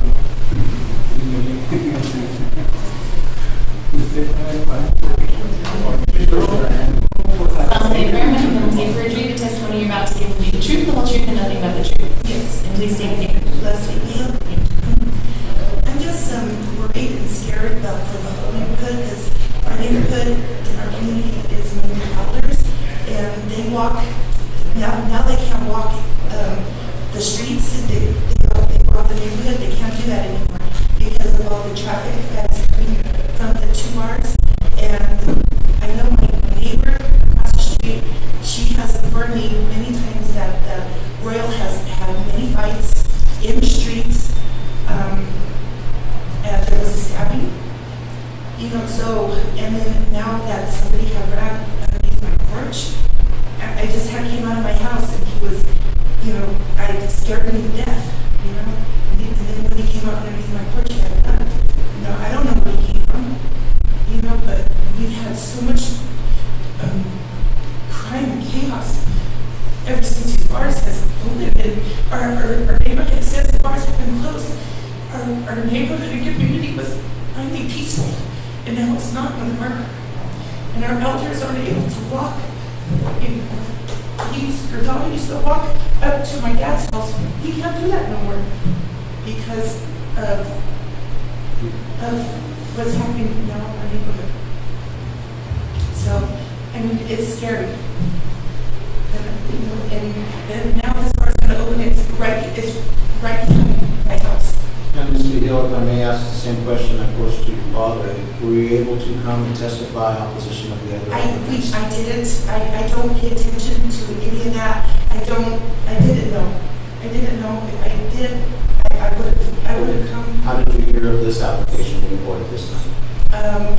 Actually, Jolly had talked to my dad and said that he was the only one that had came in the past, and if we would have known about this, we would have come. So he's the one that informed us about this incident today. So in the incident that occurred with the gentleman on the porch, what was the response from law enforcement of this activity?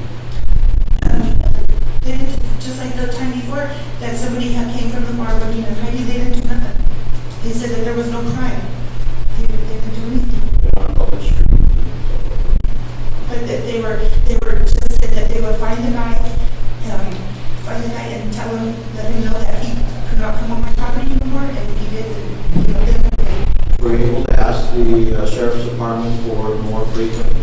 patrols in the area due to this increase of volume of business? Yes, they said that they would. Thank you. Okay. Anyone else? For in opposition? We're taking, come in, sir. Yeah, this is for opposition.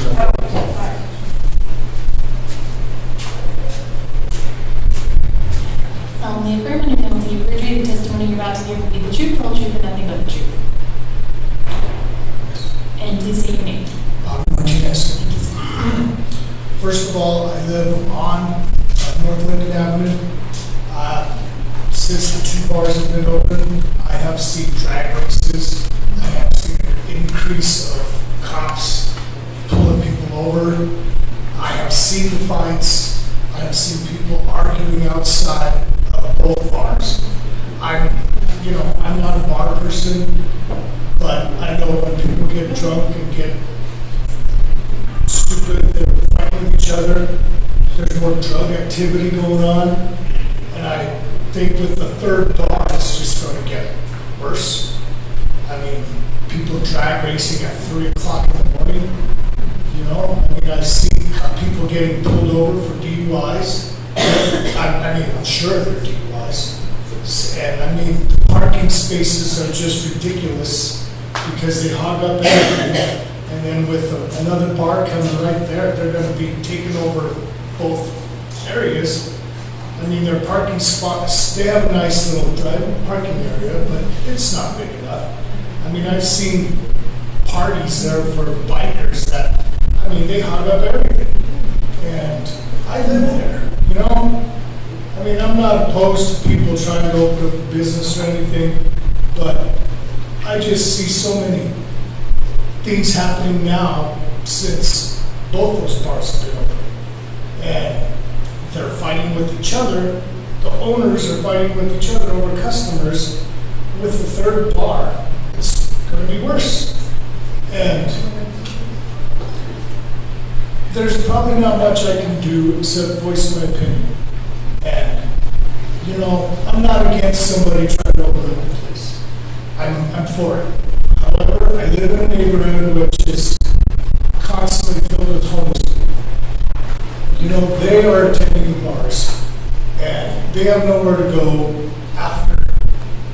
So, they get into our campers, they get into our sheds, and if a person's drunk, coming from the bar, they won't care.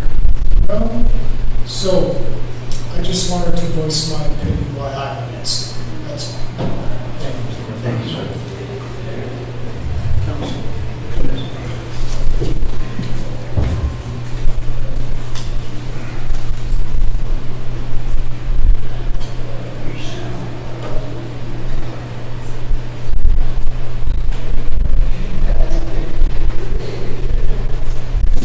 Anybody else that would like to provide comment, either online or present, in opposition of the approval of this application? I would like to. Okay, sir, go ahead and please raise your right hand. Solemnly affirm under penalty of perjury the testimony you're about to give will be the truth, the whole truth, and nothing but the truth. Yes. And please state your name. Jesse Rivera. Good morning, Mr. Rivera. Good morning, sir. How are you? Good, well, thank you. Please proceed with your testimony in opposition of this special use permit application. Oh, so is this for that or the liquor license? This is for the approval of the special use permit. That's basically the building. Okay. Oh, no, I think I'm in the wrong thing. I need to do it for the liquor license. Okay, thank you. Yes, sir. Anyone else, either present and or online, that wishes to provide testimony in opposition of a special use permit? And I think, ma'am, you wanted to provide a testimony in support? Yes. Please come forward.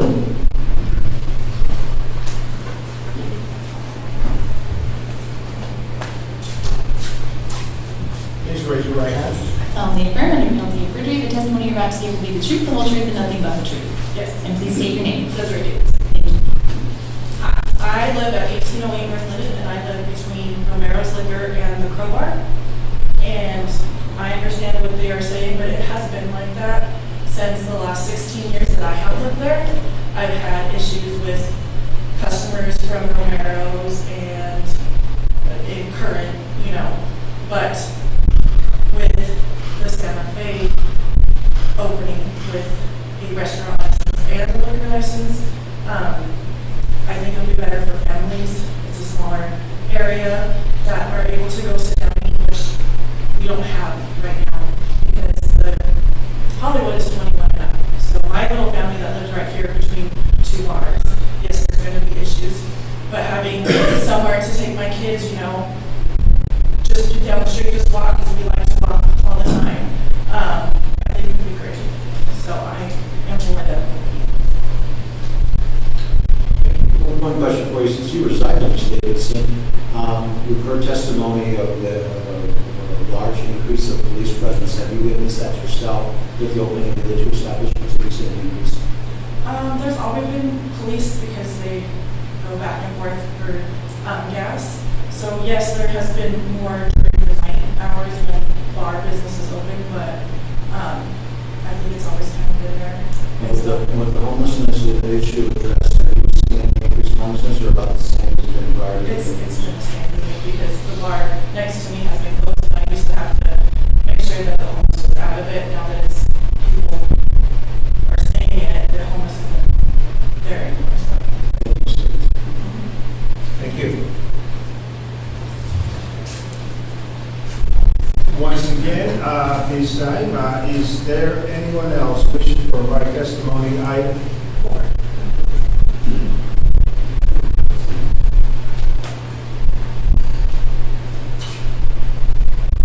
Just raise your right hand. Solemnly affirm, under penalty of perjury, that the testimony you're about to provide will be the truth, the whole truth, and nothing but the truth. Yes. And please state your name. Melissa Clark. Thank you. I would like to speak for most of the bars that are in there's no bar sorry. Anyway, I work at the Royal. I teach Friday and Saturday. A lot of what you see when they talk about these fast cars, they're mostly residents that are zipping and zooming up and down that street. I myself have yet to see somebody leave the bar doing that. They're fairly late. So I'm in and out of the bar all day long, if I have something to do outside, smoke a cigarette, whatever. I still have yet to see an actual patron from the bar act silly like that. Yes, you're going to have your occasional drunk guys getting by, drunk women getting by. That's understandable, comes along with territory. But also, if you have your bartenders doing their job to control the alcohol, you cut people up at a certain point, you don't have these problems. And another thing I'd like to state is the situation he's talking about people coming and knocking on doors, this and that. If you go down the street right on the side of the Royal, there's this bar type thing back there where the local junkies hang out. I'm pretty sure that's where this neighborhood's getting a lot of their trouble from. He had trouble. The Santa Fe bar, they're out of town, they're watching on their cameras, somebody knocking on their door, trying to get in the door, and also peeing on their property. So that's not coming from the bars itself. It's coming from the local junkies that are hanging out in the back parts that are back there that nobody patrols back there. Nobody takes care of it. So I would just like to clear that issue right as far as people knocking on doors. Like I said, I'm there most of the time on the weekend. I still have yet to see patrons of the bars cause any trouble. So just to clear that up, and I'm for them and what they're doing. And it would be nice to have food on that side of town when you go in, because that also controls your alcohol consumption too. People have food. So it's not like they're constantly drinking all night, getting drunk. They also have food to sober them up a little bit. And 90% of the time when I work, if somebody can't have a ride home, I'll call my husband, hey, can you come give this person a quick ride home? They're too intoxicated. Better to be safe than sorry. So I have a question for you as well. You're a local business owner here in Trinidad downtown. Yes. And so the homeless issue is rampant everywhere. Are you seeing as much of your place on Main Street as you would see in that part of town as well, the homeless and drug addicts who are living around? Oh, yeah, definitely. It's not just central over. It's not just. Your opinion No, on that side? it's all over. It's everywhere. Thank you.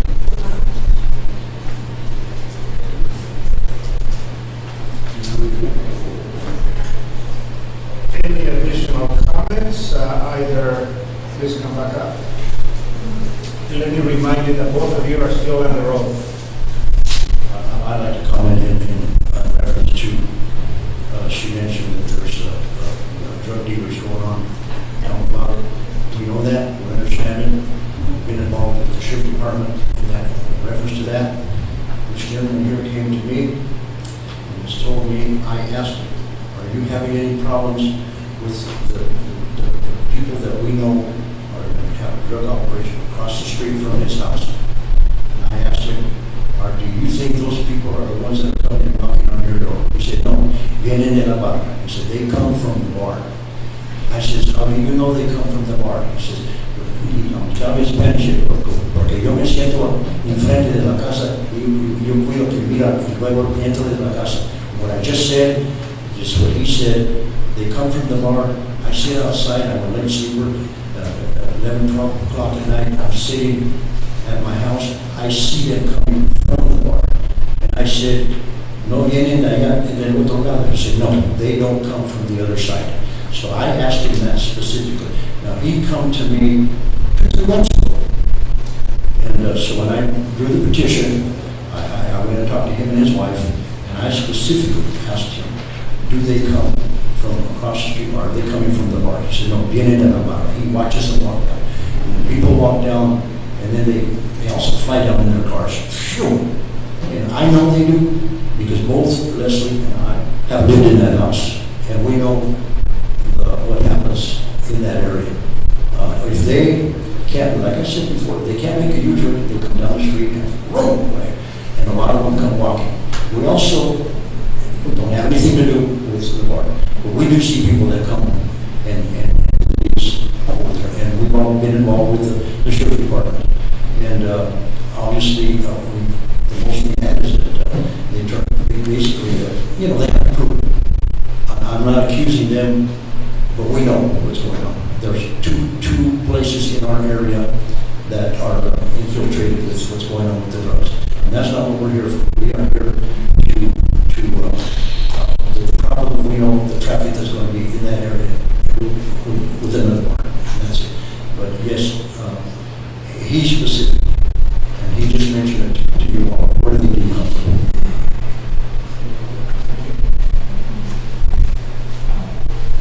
I just want to mention, Melissa did mention that the people that are in that area behind the bars that are, we know that they're doing drug activity. And, but those people are also in front of the Royal and the Pearl Bar.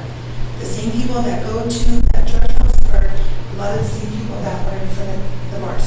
I see them, I pass by them every day, I pass by the other street, a lot of those same people are in both places. I see their cars at that house there, I see their cars there, I see them outside the bars smoking their cigarettes, the same people. Just so they're, they're both going into the same places.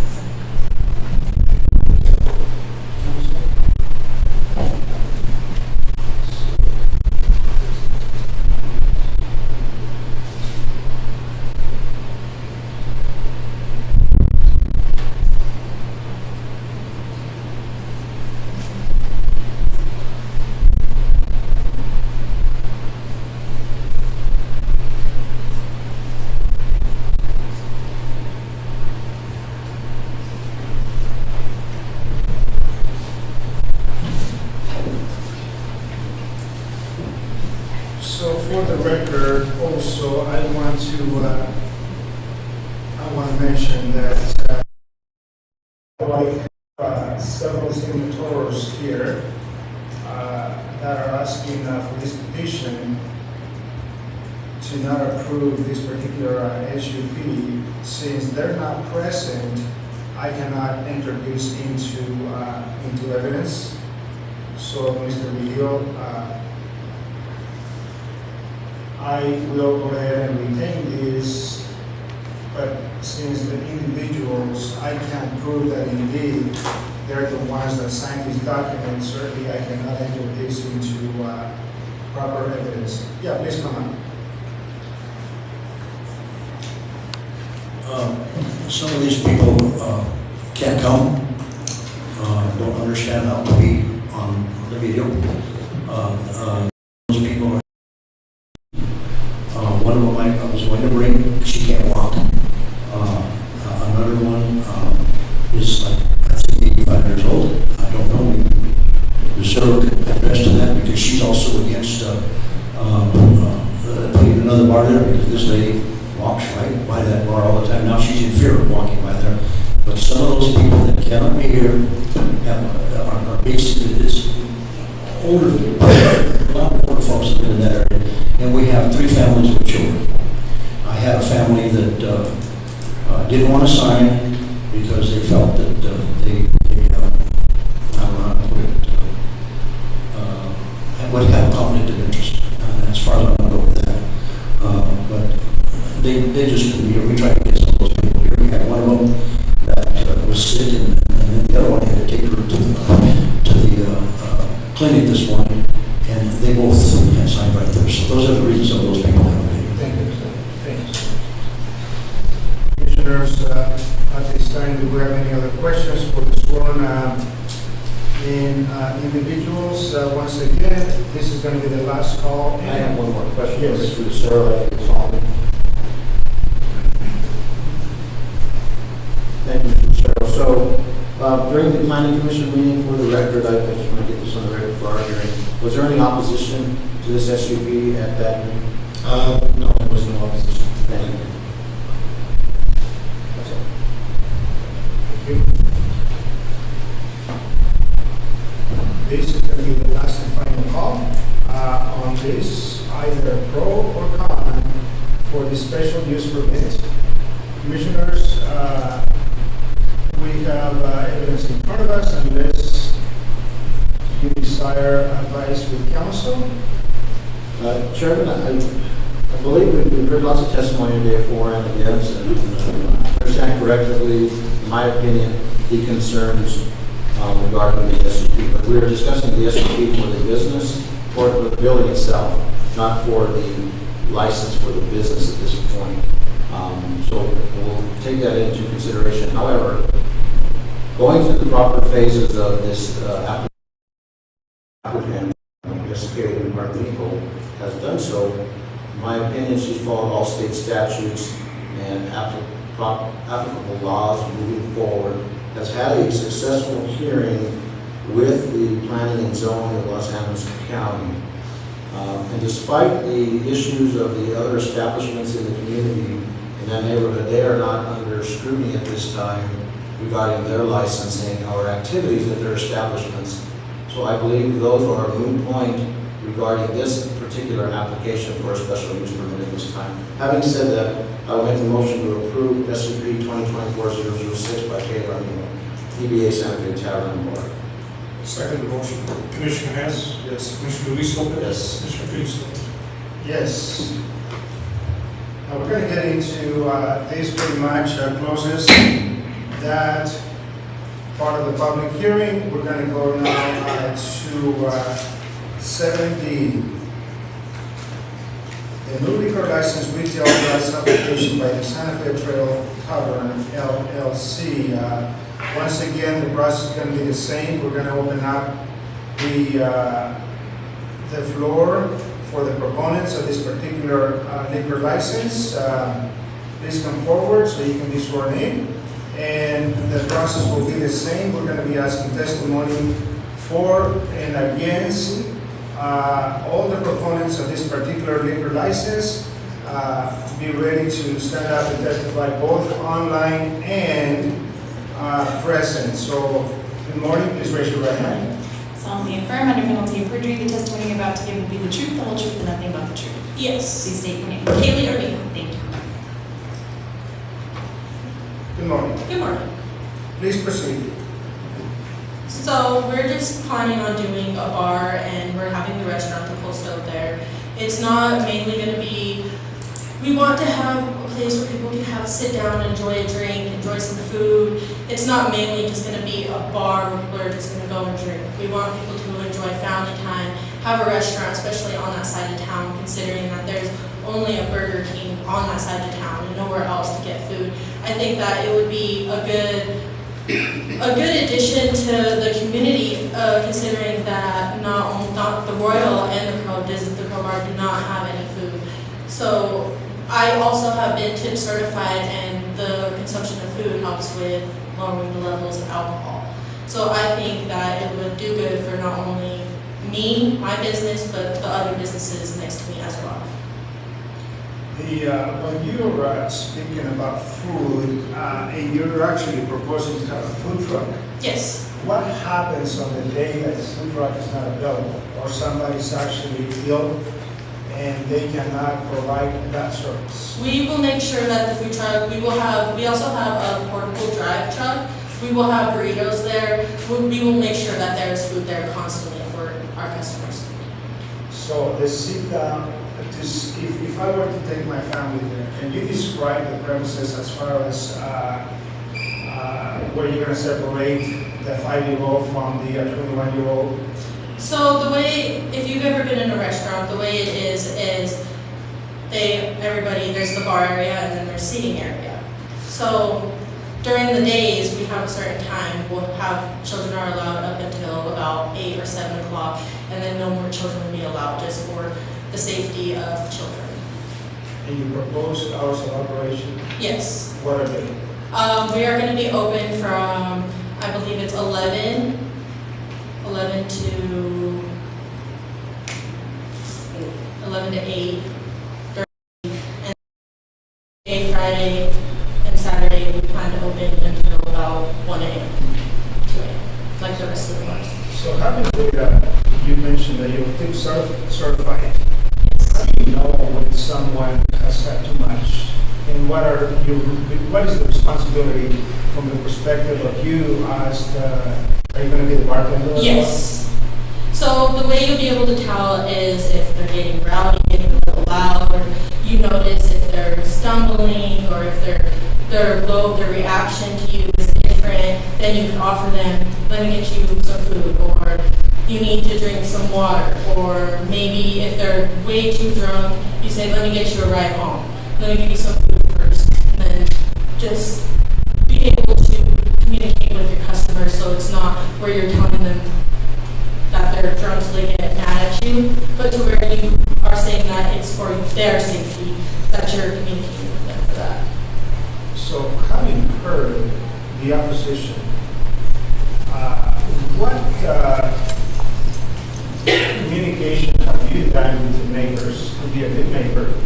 Have you had perhaps knock on the door and invite them to join this effort? I mean, because otherwise, it seems to me that the opposition will always be there because we don't understand the concept of what is it that you're trying to do.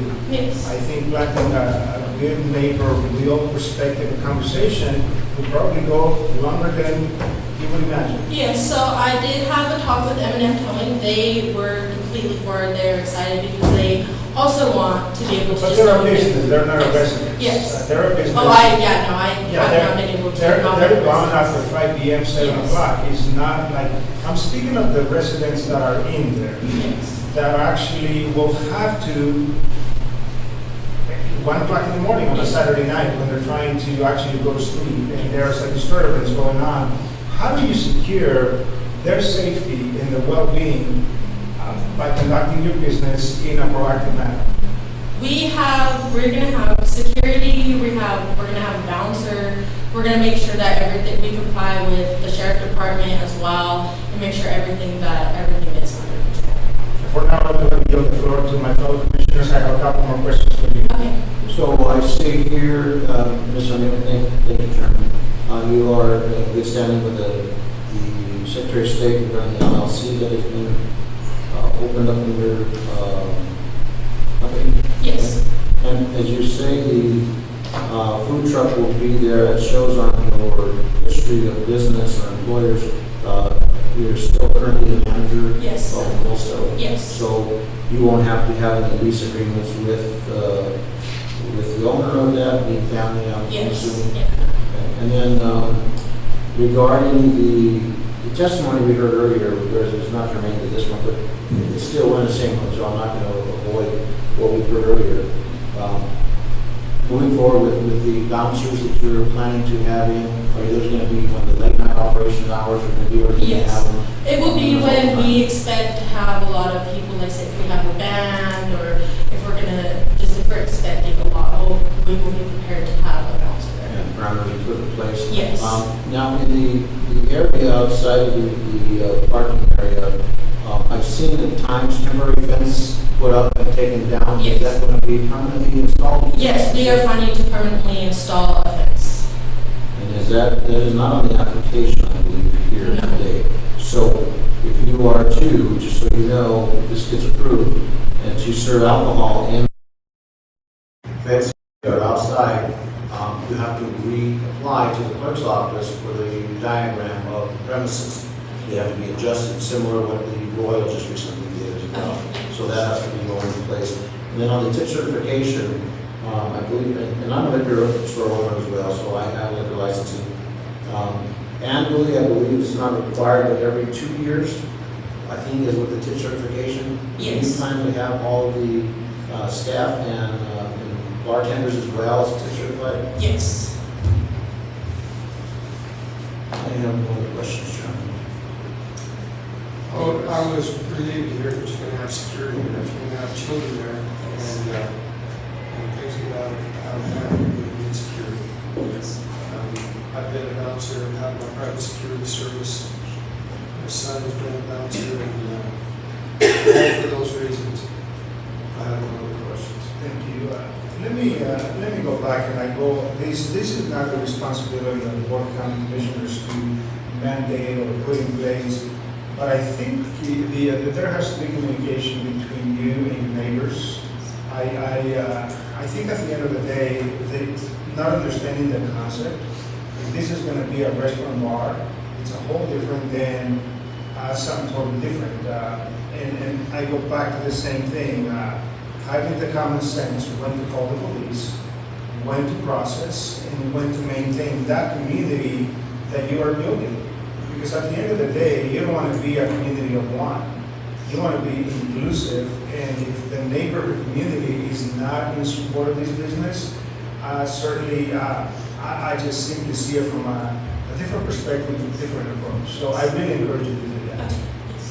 Okay, so please stay in the audience and remember you're under oath until we close this meeting. Let me go for anybody else that is willing to provide pro comments on this particular liquor license application in support of. Anybody else in support of? Please come forward. And please raise your hand and state your name. Melissa Clark. Do you solemnly affirm under penalty of perjury the testimony you're about to give be the truth, the whole truth, and nothing but the truth? Yes, thank you.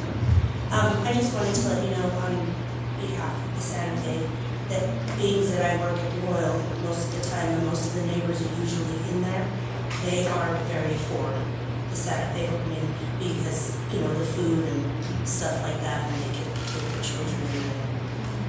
You know, but like Kaylee said, it only be till a certain hour, and then after that it becomes 21 and up. So just kind of differentiate not a whole lot of drunken adults around children. I don't even allow it at our place, you know, and I'm the owner of the Trails Inn Motel. So after a certain point, children have to be got from the premises before adults come and drink.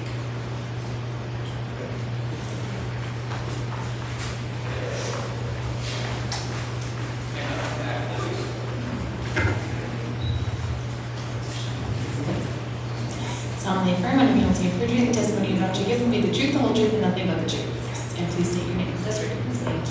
I am for this because there is a restaurant and a liquor license. I know the rest of the neighbors have concerns, but I think that goes against the other two strip bars that don't serve as much food. and with their concerns that they're having versus this restaurant and slash bar trying to open. They're doing more to help sober their clientele, and that there's not as many clientele as the other two bars that are previously open. Anybody else that would like to provide comment in support of this particular liquor license application? Now, let me go ahead and open the floor for anyone opposed to the approval of this liquor license. Please come up, Mr. Villa. Please raise your right hand. Solemnly affirm under penalty of perjury, the testimony you're about to give will be the truth, the whole truth, and nothing but the truth. Yes, ma'am. And please state your name. Okay, State your name again. John Beans. Thank you, sir. I'm also in the entertainment business. I understand very well what goes on in bars. I've been in it most of my life, as well as entertaining at the Royal and what used to be the Quickies Northside, Empty Pocket, and now Crowbar. So my issue right now would be, there's entertainment now at the Crowbar. If they have a band, Friday or Saturday, then the same day, entertainment at the Royal. There's a lot of traffic when there's entertainment, and I want them to have business. Now we're going to have bands. She mentioned there might have bands at this bar. And you've got all these bands playing in one night. That's a lot of traffic. That's a lot of traffic. And so that's my opinion to being opposed to that, is the fact that all of a sudden now with on one weekend, all these bands are going to be playing in the same club. I mean, we're already infested with crime, so that's my point. Chairman, I have a question for Mr. Dornkamp from a roadman's perspective, if he would be sworn in. Solemnly affirm under penalty of perjury, the testimony you're about to give will be the truth, the whole truth, and nothing but the truth. And please state your name and position. Thank you, Mr. Dornkamp. Just a question. We've had Mr. Vidal's good testimony regarding traffic in the areas. What is the Linden Avenue or our county road there capacity? Has been widened, it's been put in. Is there any restrictions of amount of traffic or weight restrictions or anything regarding that particular road and or all the other county roads surrounding these establishments for right-of-way purposes? Are there any type of exclusions regarding public transit or pedestrian traffic? Not that I'm aware of, Commissioner. The only structure, the bridge north of the fairgrounds on there that may be weight restricted, but I can't envision that any of the patrons in any of those bars would be in a vehicle such that would prohibit them from crossing the bridge going on board. That's generally semis or kind of actual trucks that are fully loaded. And for the purposes of parking along and down the corridor, Linden, is there any restrictions of limitations of parking hours or anything at this point? Not that I'm aware of, Commissioner. No, it's a public thoroughfare. And then all of the infractions such as speeding and drag racing would be not under the purview of the county or would be with the county sheriff's department or the state patrol. That's correct. It's law enforcement. Thank you, Mr. Mr. Dornkamp, is there, I know that's a residential area, what is the speed limit for residential areas, perhaps also posting additional signage, so anyone that is going up and down that neighborhood knows exactly the enforceable speed limits? Commissioner, I believe the past board established a 35-mile-an-hour speed limit on Linden. I would have to check in my records and resolutions to verify that. But I believe it's 35. I think there's a bump out, what they call a bump out. One of our speed limit signs there, one of our road speed limit signs there, just past from Maryland's. I believe so. That's what I think it's 35. But there is an established speed limit. Thank you. And let me call once again. I think anyone in opposition comment in opposition of this liquor license application, please come forward or online. And I know the gentleman online has been patiently waiting. Go ahead and please raise your right hand, sir. Solemnly affirm under penalty of perjury, the testimony you're about to give will be the truth, the whole truth, and nothing but the truth. Yes. And please state your name. Jesse Riva. Thank you. Good morning, Mr. Riva. Please proceed with your comments. Hi, so I guess the best way to get started is just to give you like a little background. So Ms. Armijo, me, we're in a relationship, we're business partners as well. We currently still have a business here in Trinidad, Colorado. It's a Planet of the Baits on Commercial Street. Since then, well, we're actually kind of in the process of having to shut it down. So we also have another business in the state of New Mexico as well, in Raton. It was called Doghouse.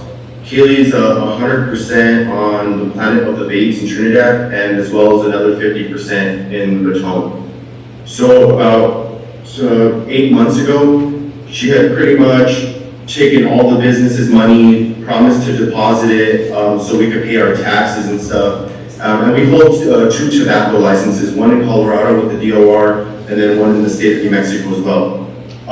So she pretty much just took the money and never deposited it. I had no idea what she used it for, but she's pretty much left us with delinquent taxes. And I'm really kind of, I don't know if I'd say concerned, but just confused as to how she's trying to get a liquor license with the DOR when she still has delinquent taxes for, I mean, I think this is the 3rd quarter. It's almost going to be the 4th quarter coming up after this next 3-4 months. And not just that, but she hasn't even filed the federal taxes for 2023 for both businesses as well. So we're delinquent with the state and for federal taxes as well. I have a couple of questions for Mr. Riva. Just so for the record, I am a liquor licensee in Los Angeles County in the city of Trinidad as well, so I understand what you're talking about with the tobacco license. So my question to you is, your comment is that it was not paid and is delinquent. Is that what the taxes you're talking about solely, or wage withholding taxes? No. What taxes are you discussing about? So I don't want to say all of them. She pretty much took off with about, I think it was almost close to $30,000, and that's between 2 businesses. So the state of New Mexico, the Doghouse has already been closed down. That one delinquent. She never filed 2023 delinquent with that. I mean, it's already June. But business, so that's the business licenses, or what licensing are you disputing? I'd like to be specific. Yeah. Okay. So for our business licenses, she's 100% excise tax, right? I think that's what it's called. She's 100% sales tax. Yeah, the sales tax. So she's 100% responsible for that. In Trinidad, 50% responsible for it in Raton.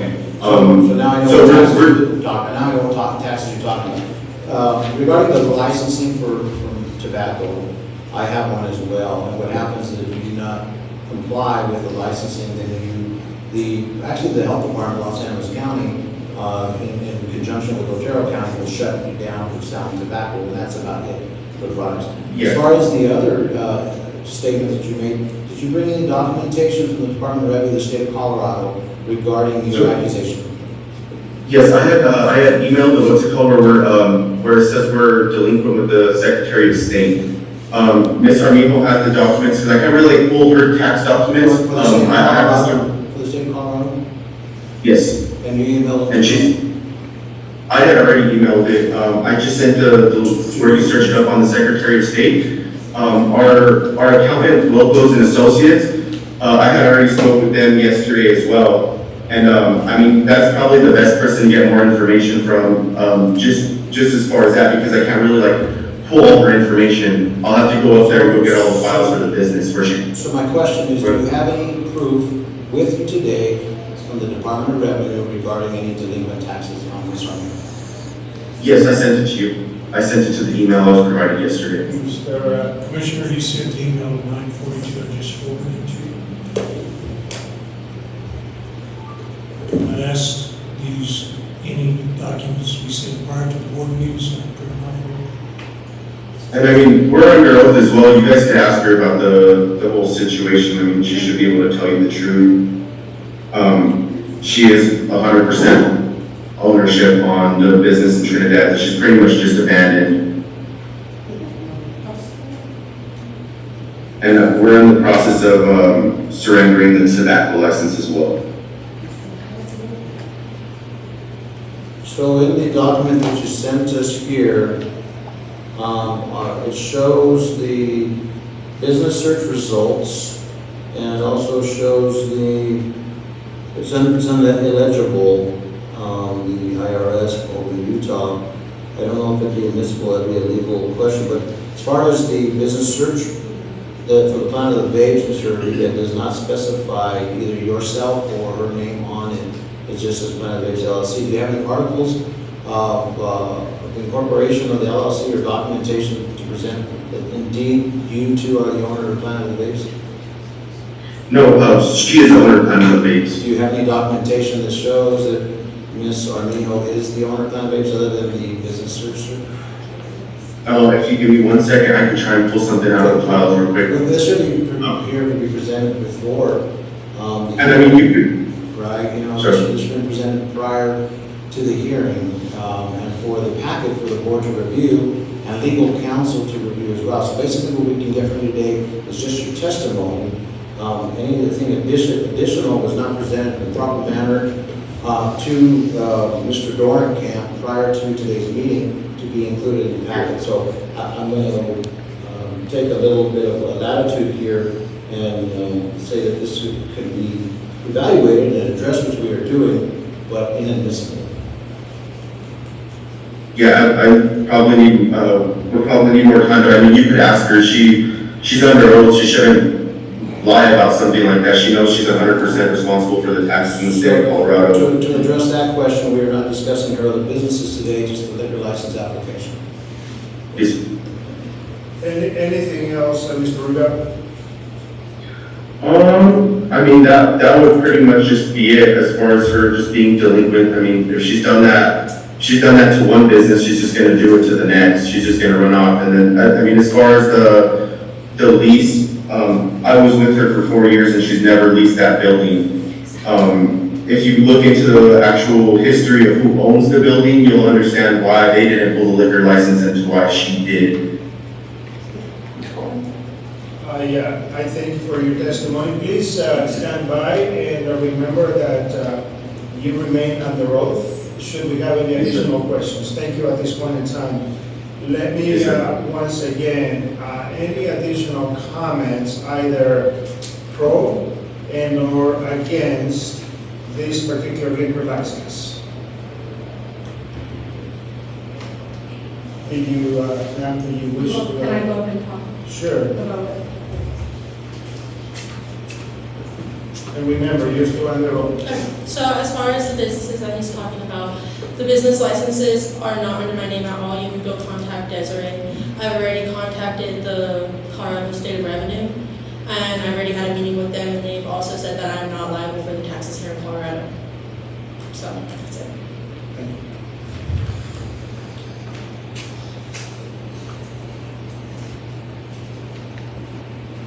Any additional comments at this time? Commissioners, I do have a couple of legal questions for counsel. Would it be proper to go into executive session? Make motion to go into executive session? Second motion. Commissioner Hess? Yes. Commissioner Luis Lopez? Yes. Commissioner Peterson? Yes. Thank you. We're going to take a short recess. Go into executive session. We'll come back.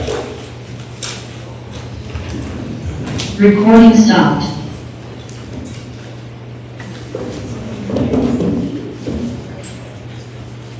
Run downstairs.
We just have the songs on.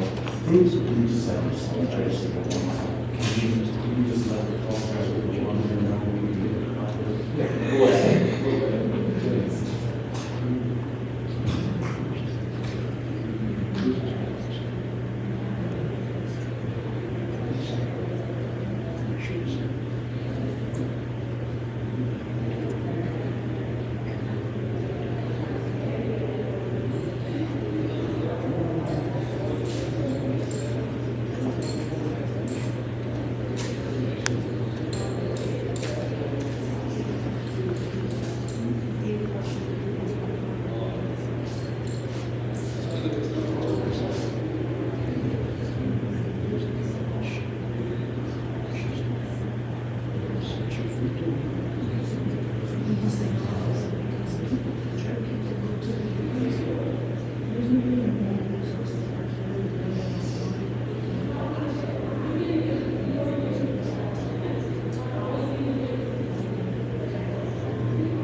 Bien.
Boy, it's hot up here. It's way warm up here.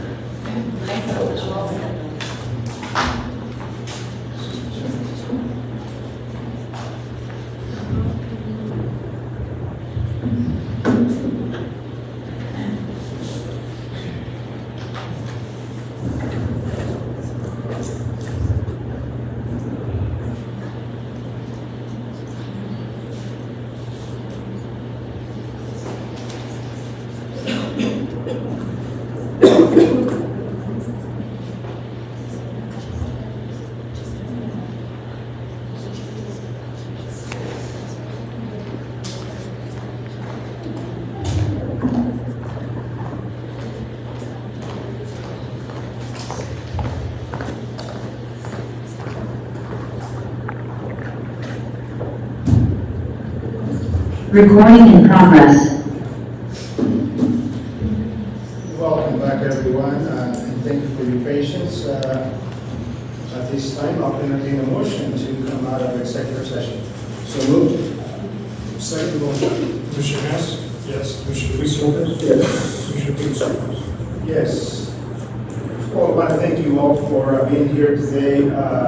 And certainly, we have, having had the opportunity to hear testimony from both sides, it is a couple of footnotes before we go into, and I want to yield the floor to my fellow commissioners. A couple of footnotes. One thing that I want to remind all of you that these applications are renewable yearly.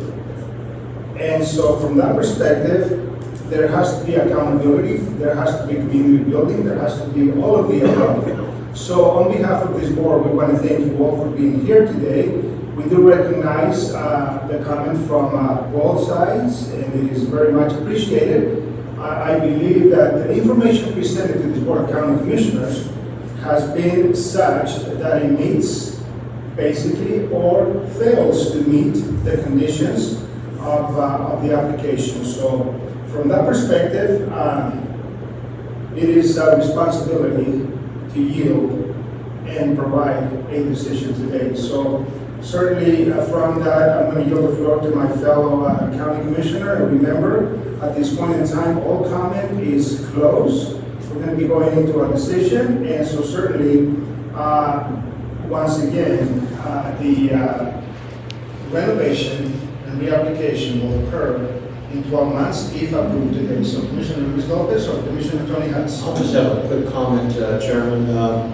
The north side of Los Angeles County there, Linden Avenue, has been under the renovation process, including the county fairgrounds for, well, we started this project 8 years ago with the sidewalks and the reintegration of community and the grants that were coming through from Main Street Group to incorporate all that for our elderly folks, for walking pathways and bikeways and stuff for in the neighborhood. But it also spurs business. And this is where the whole purpose of those grants does, is to spur businesses to come back into the communities in the areas. And I think we are in compliance with those grants that we've applied and moving forward. It is tough taking a leap of faith in private business. As a private business owner all my life, and I applaud those who do so. Thank you, Chairman. Thank you. Commissioner Hatz? As commissioners, we have to base our opinions and all of our decisions on the information that's provided for us at that time. Can't be provided at last minute or in the middle of time. It has to be provided up front. And because of that, it meets all the compliances and permits and statutes. I would move to approve SUP 2024. Oh, I'm sorry. The Colorado Liquor Retail License Application by Santa Fe Trail Tavern. Second the motion. Commissioner Luis Lopez? Yes. Commissioner Hatch? Yes. Commissioner Felix Lopez? Yes. At this time, this hearing is closed. Thank you all. We're going to continue now to, we're going to go into the regular section 9. We are going to be considering 9B, consideration of appointment to the San Luis County E911 Authority Board of Directors. Mr. Dorncamp. Commissioner, before you for your consideration is county appointment.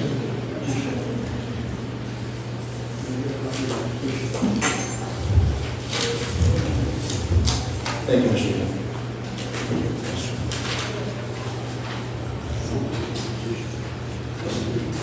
Approved.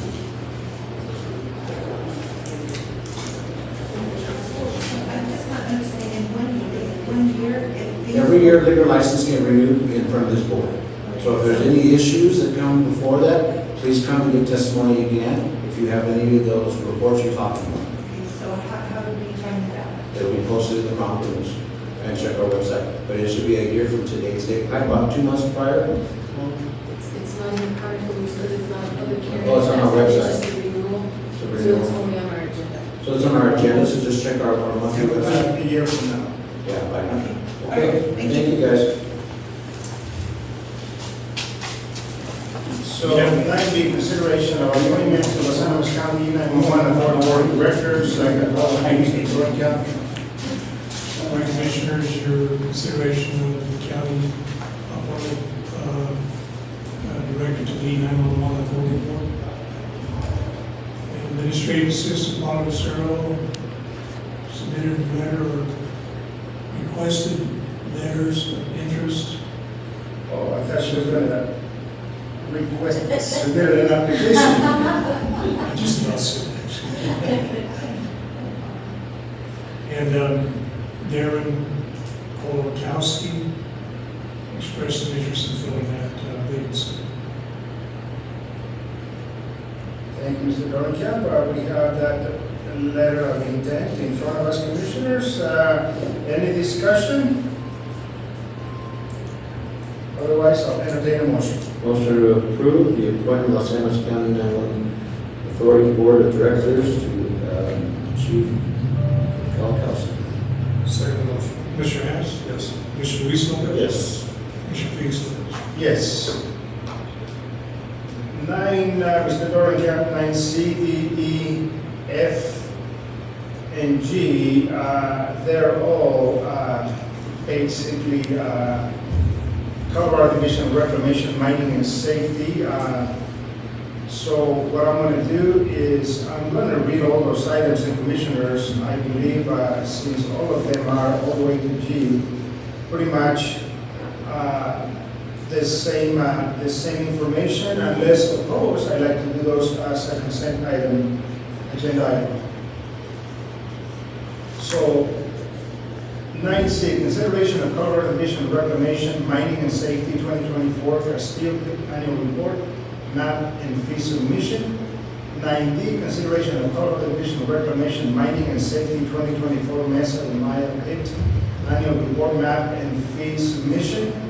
9E, consideration of Colorado Division of Reclamation, Mining and Safety 2024 Jolly Pit Annual Report, map and fee submission.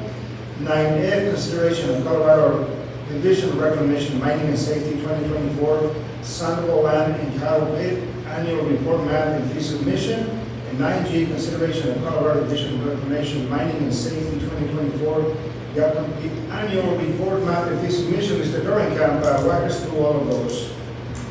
Exactly as you said, Commissioner, consent agenda, yes, the board to approve all of them, because they're typical what we do every year for each of these things. Thank you, sir. Commissioners, do we have any discussion, any questions? Otherwise, I'll entertain a motion. Move to approve all of the Mining and Safety 2024 Colorado Division of Reclamation 9C through G. Second motion. Mr. Weisel? Yes. Mr. Hess? Yes. Mr. Feasel? Yes. Thank you.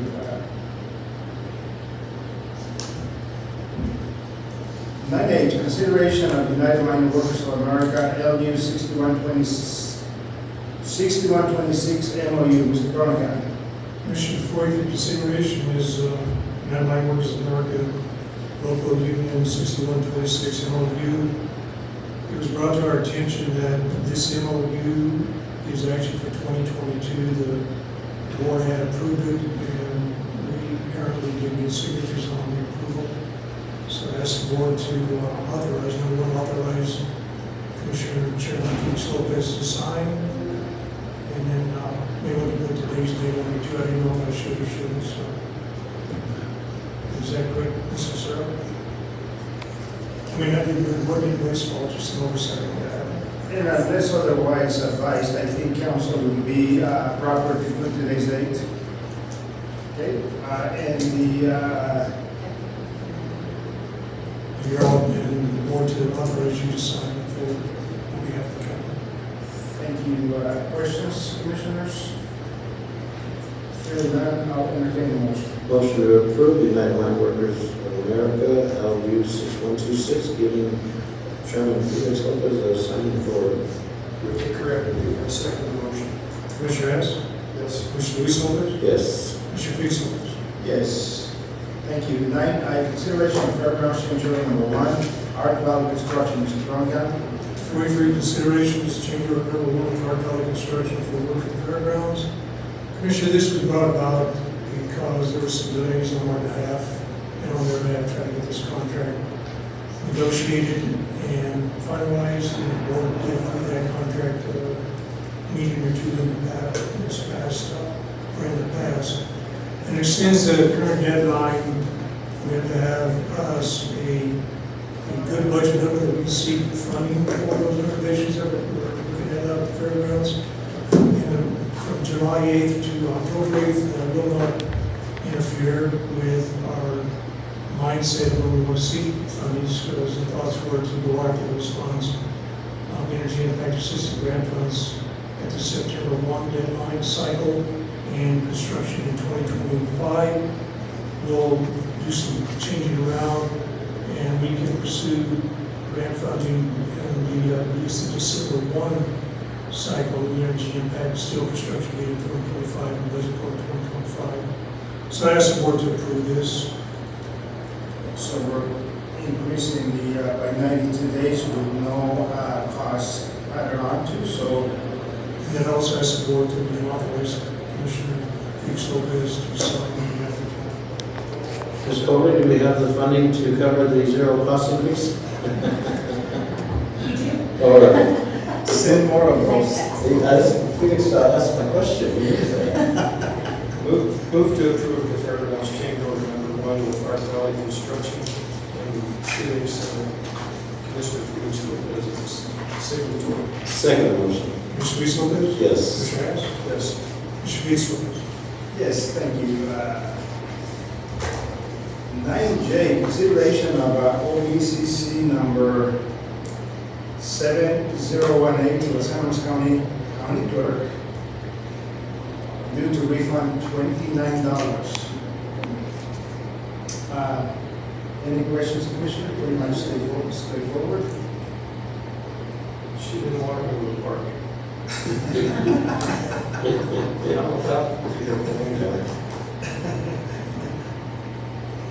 Well, hearing no other comments, I will entertain a motion. Move to approve OBCC number 7018 to Los Angeles County Clerk with a refund of $29. Second motion. Mr. Felix Lopez? Yes. Mr. Harris? Yes. Mr. Felix Lopez? Yes, I guess we can ask for a prorated $29 refund. I've been there to see. Thank you. 9K, consideration of the Basso Simo Behavioral Health Network letter of support. Thank you so much, Mr. Dorncamp, for penning this. This is important for the Bassos. This is one of the conversations we had at the state level. I actually had a personal question to the behavioral health administrator to empower these behavioral health agency service organizations to provide services within the county, within Southern Colorado, and hopefully we also want to be part of the partnership and collaborative process. So thank you for doing this. Commissioners, any questions? Oh, I concur wholeheartedly. I thank you for getting this to us, Mr. Dorncamp, and moving forward.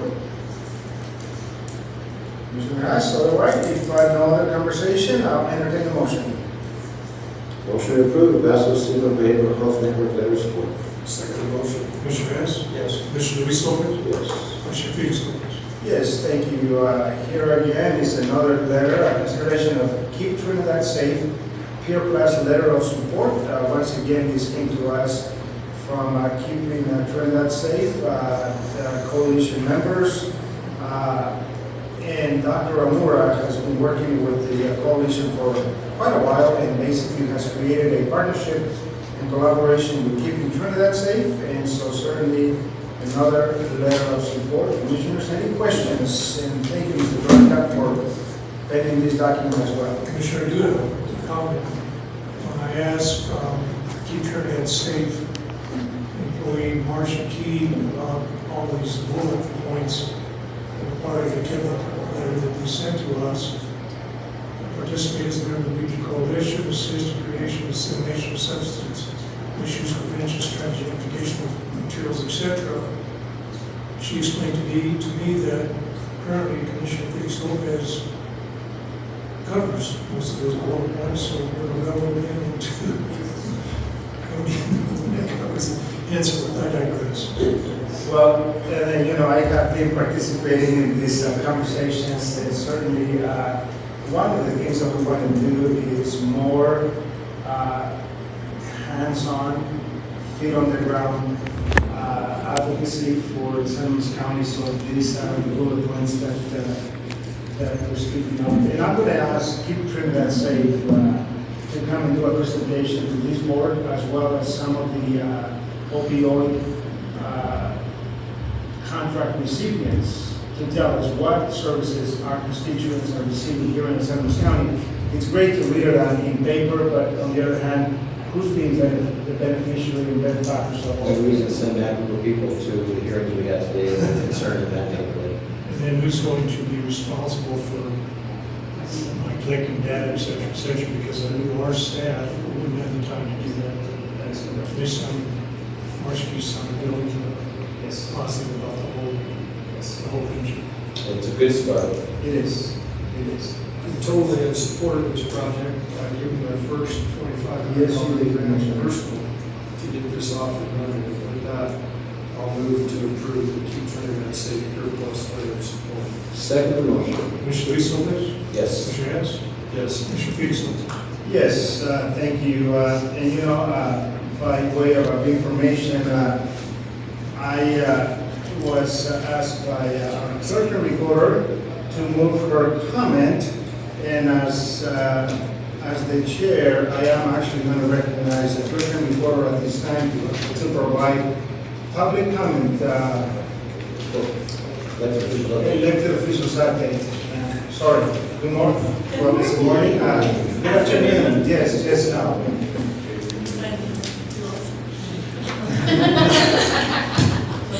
So I just want to give you guys an update on the recall. So on Wednesday of last week, we finalized the signatures, and we ended up being 435 signatures in the deficit.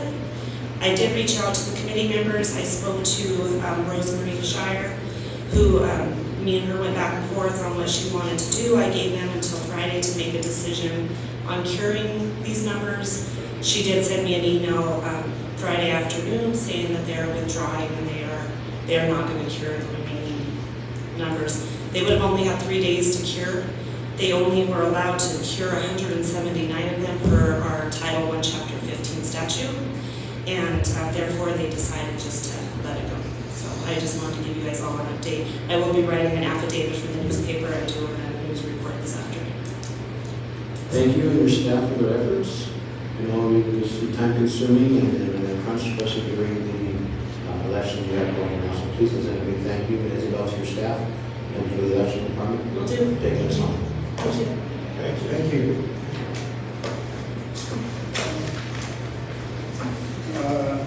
Section 10, consideration of payroll for the second half of May 2024. Finance Director Coverly. Favorite part. Will you please raise your right hand? Solemnly swear. As in payroll as of May 31st, 2024 is $215,070.52. There's only payroll today, there's no invoices. Invoices will be paid out this week. Do you have any questions on payroll?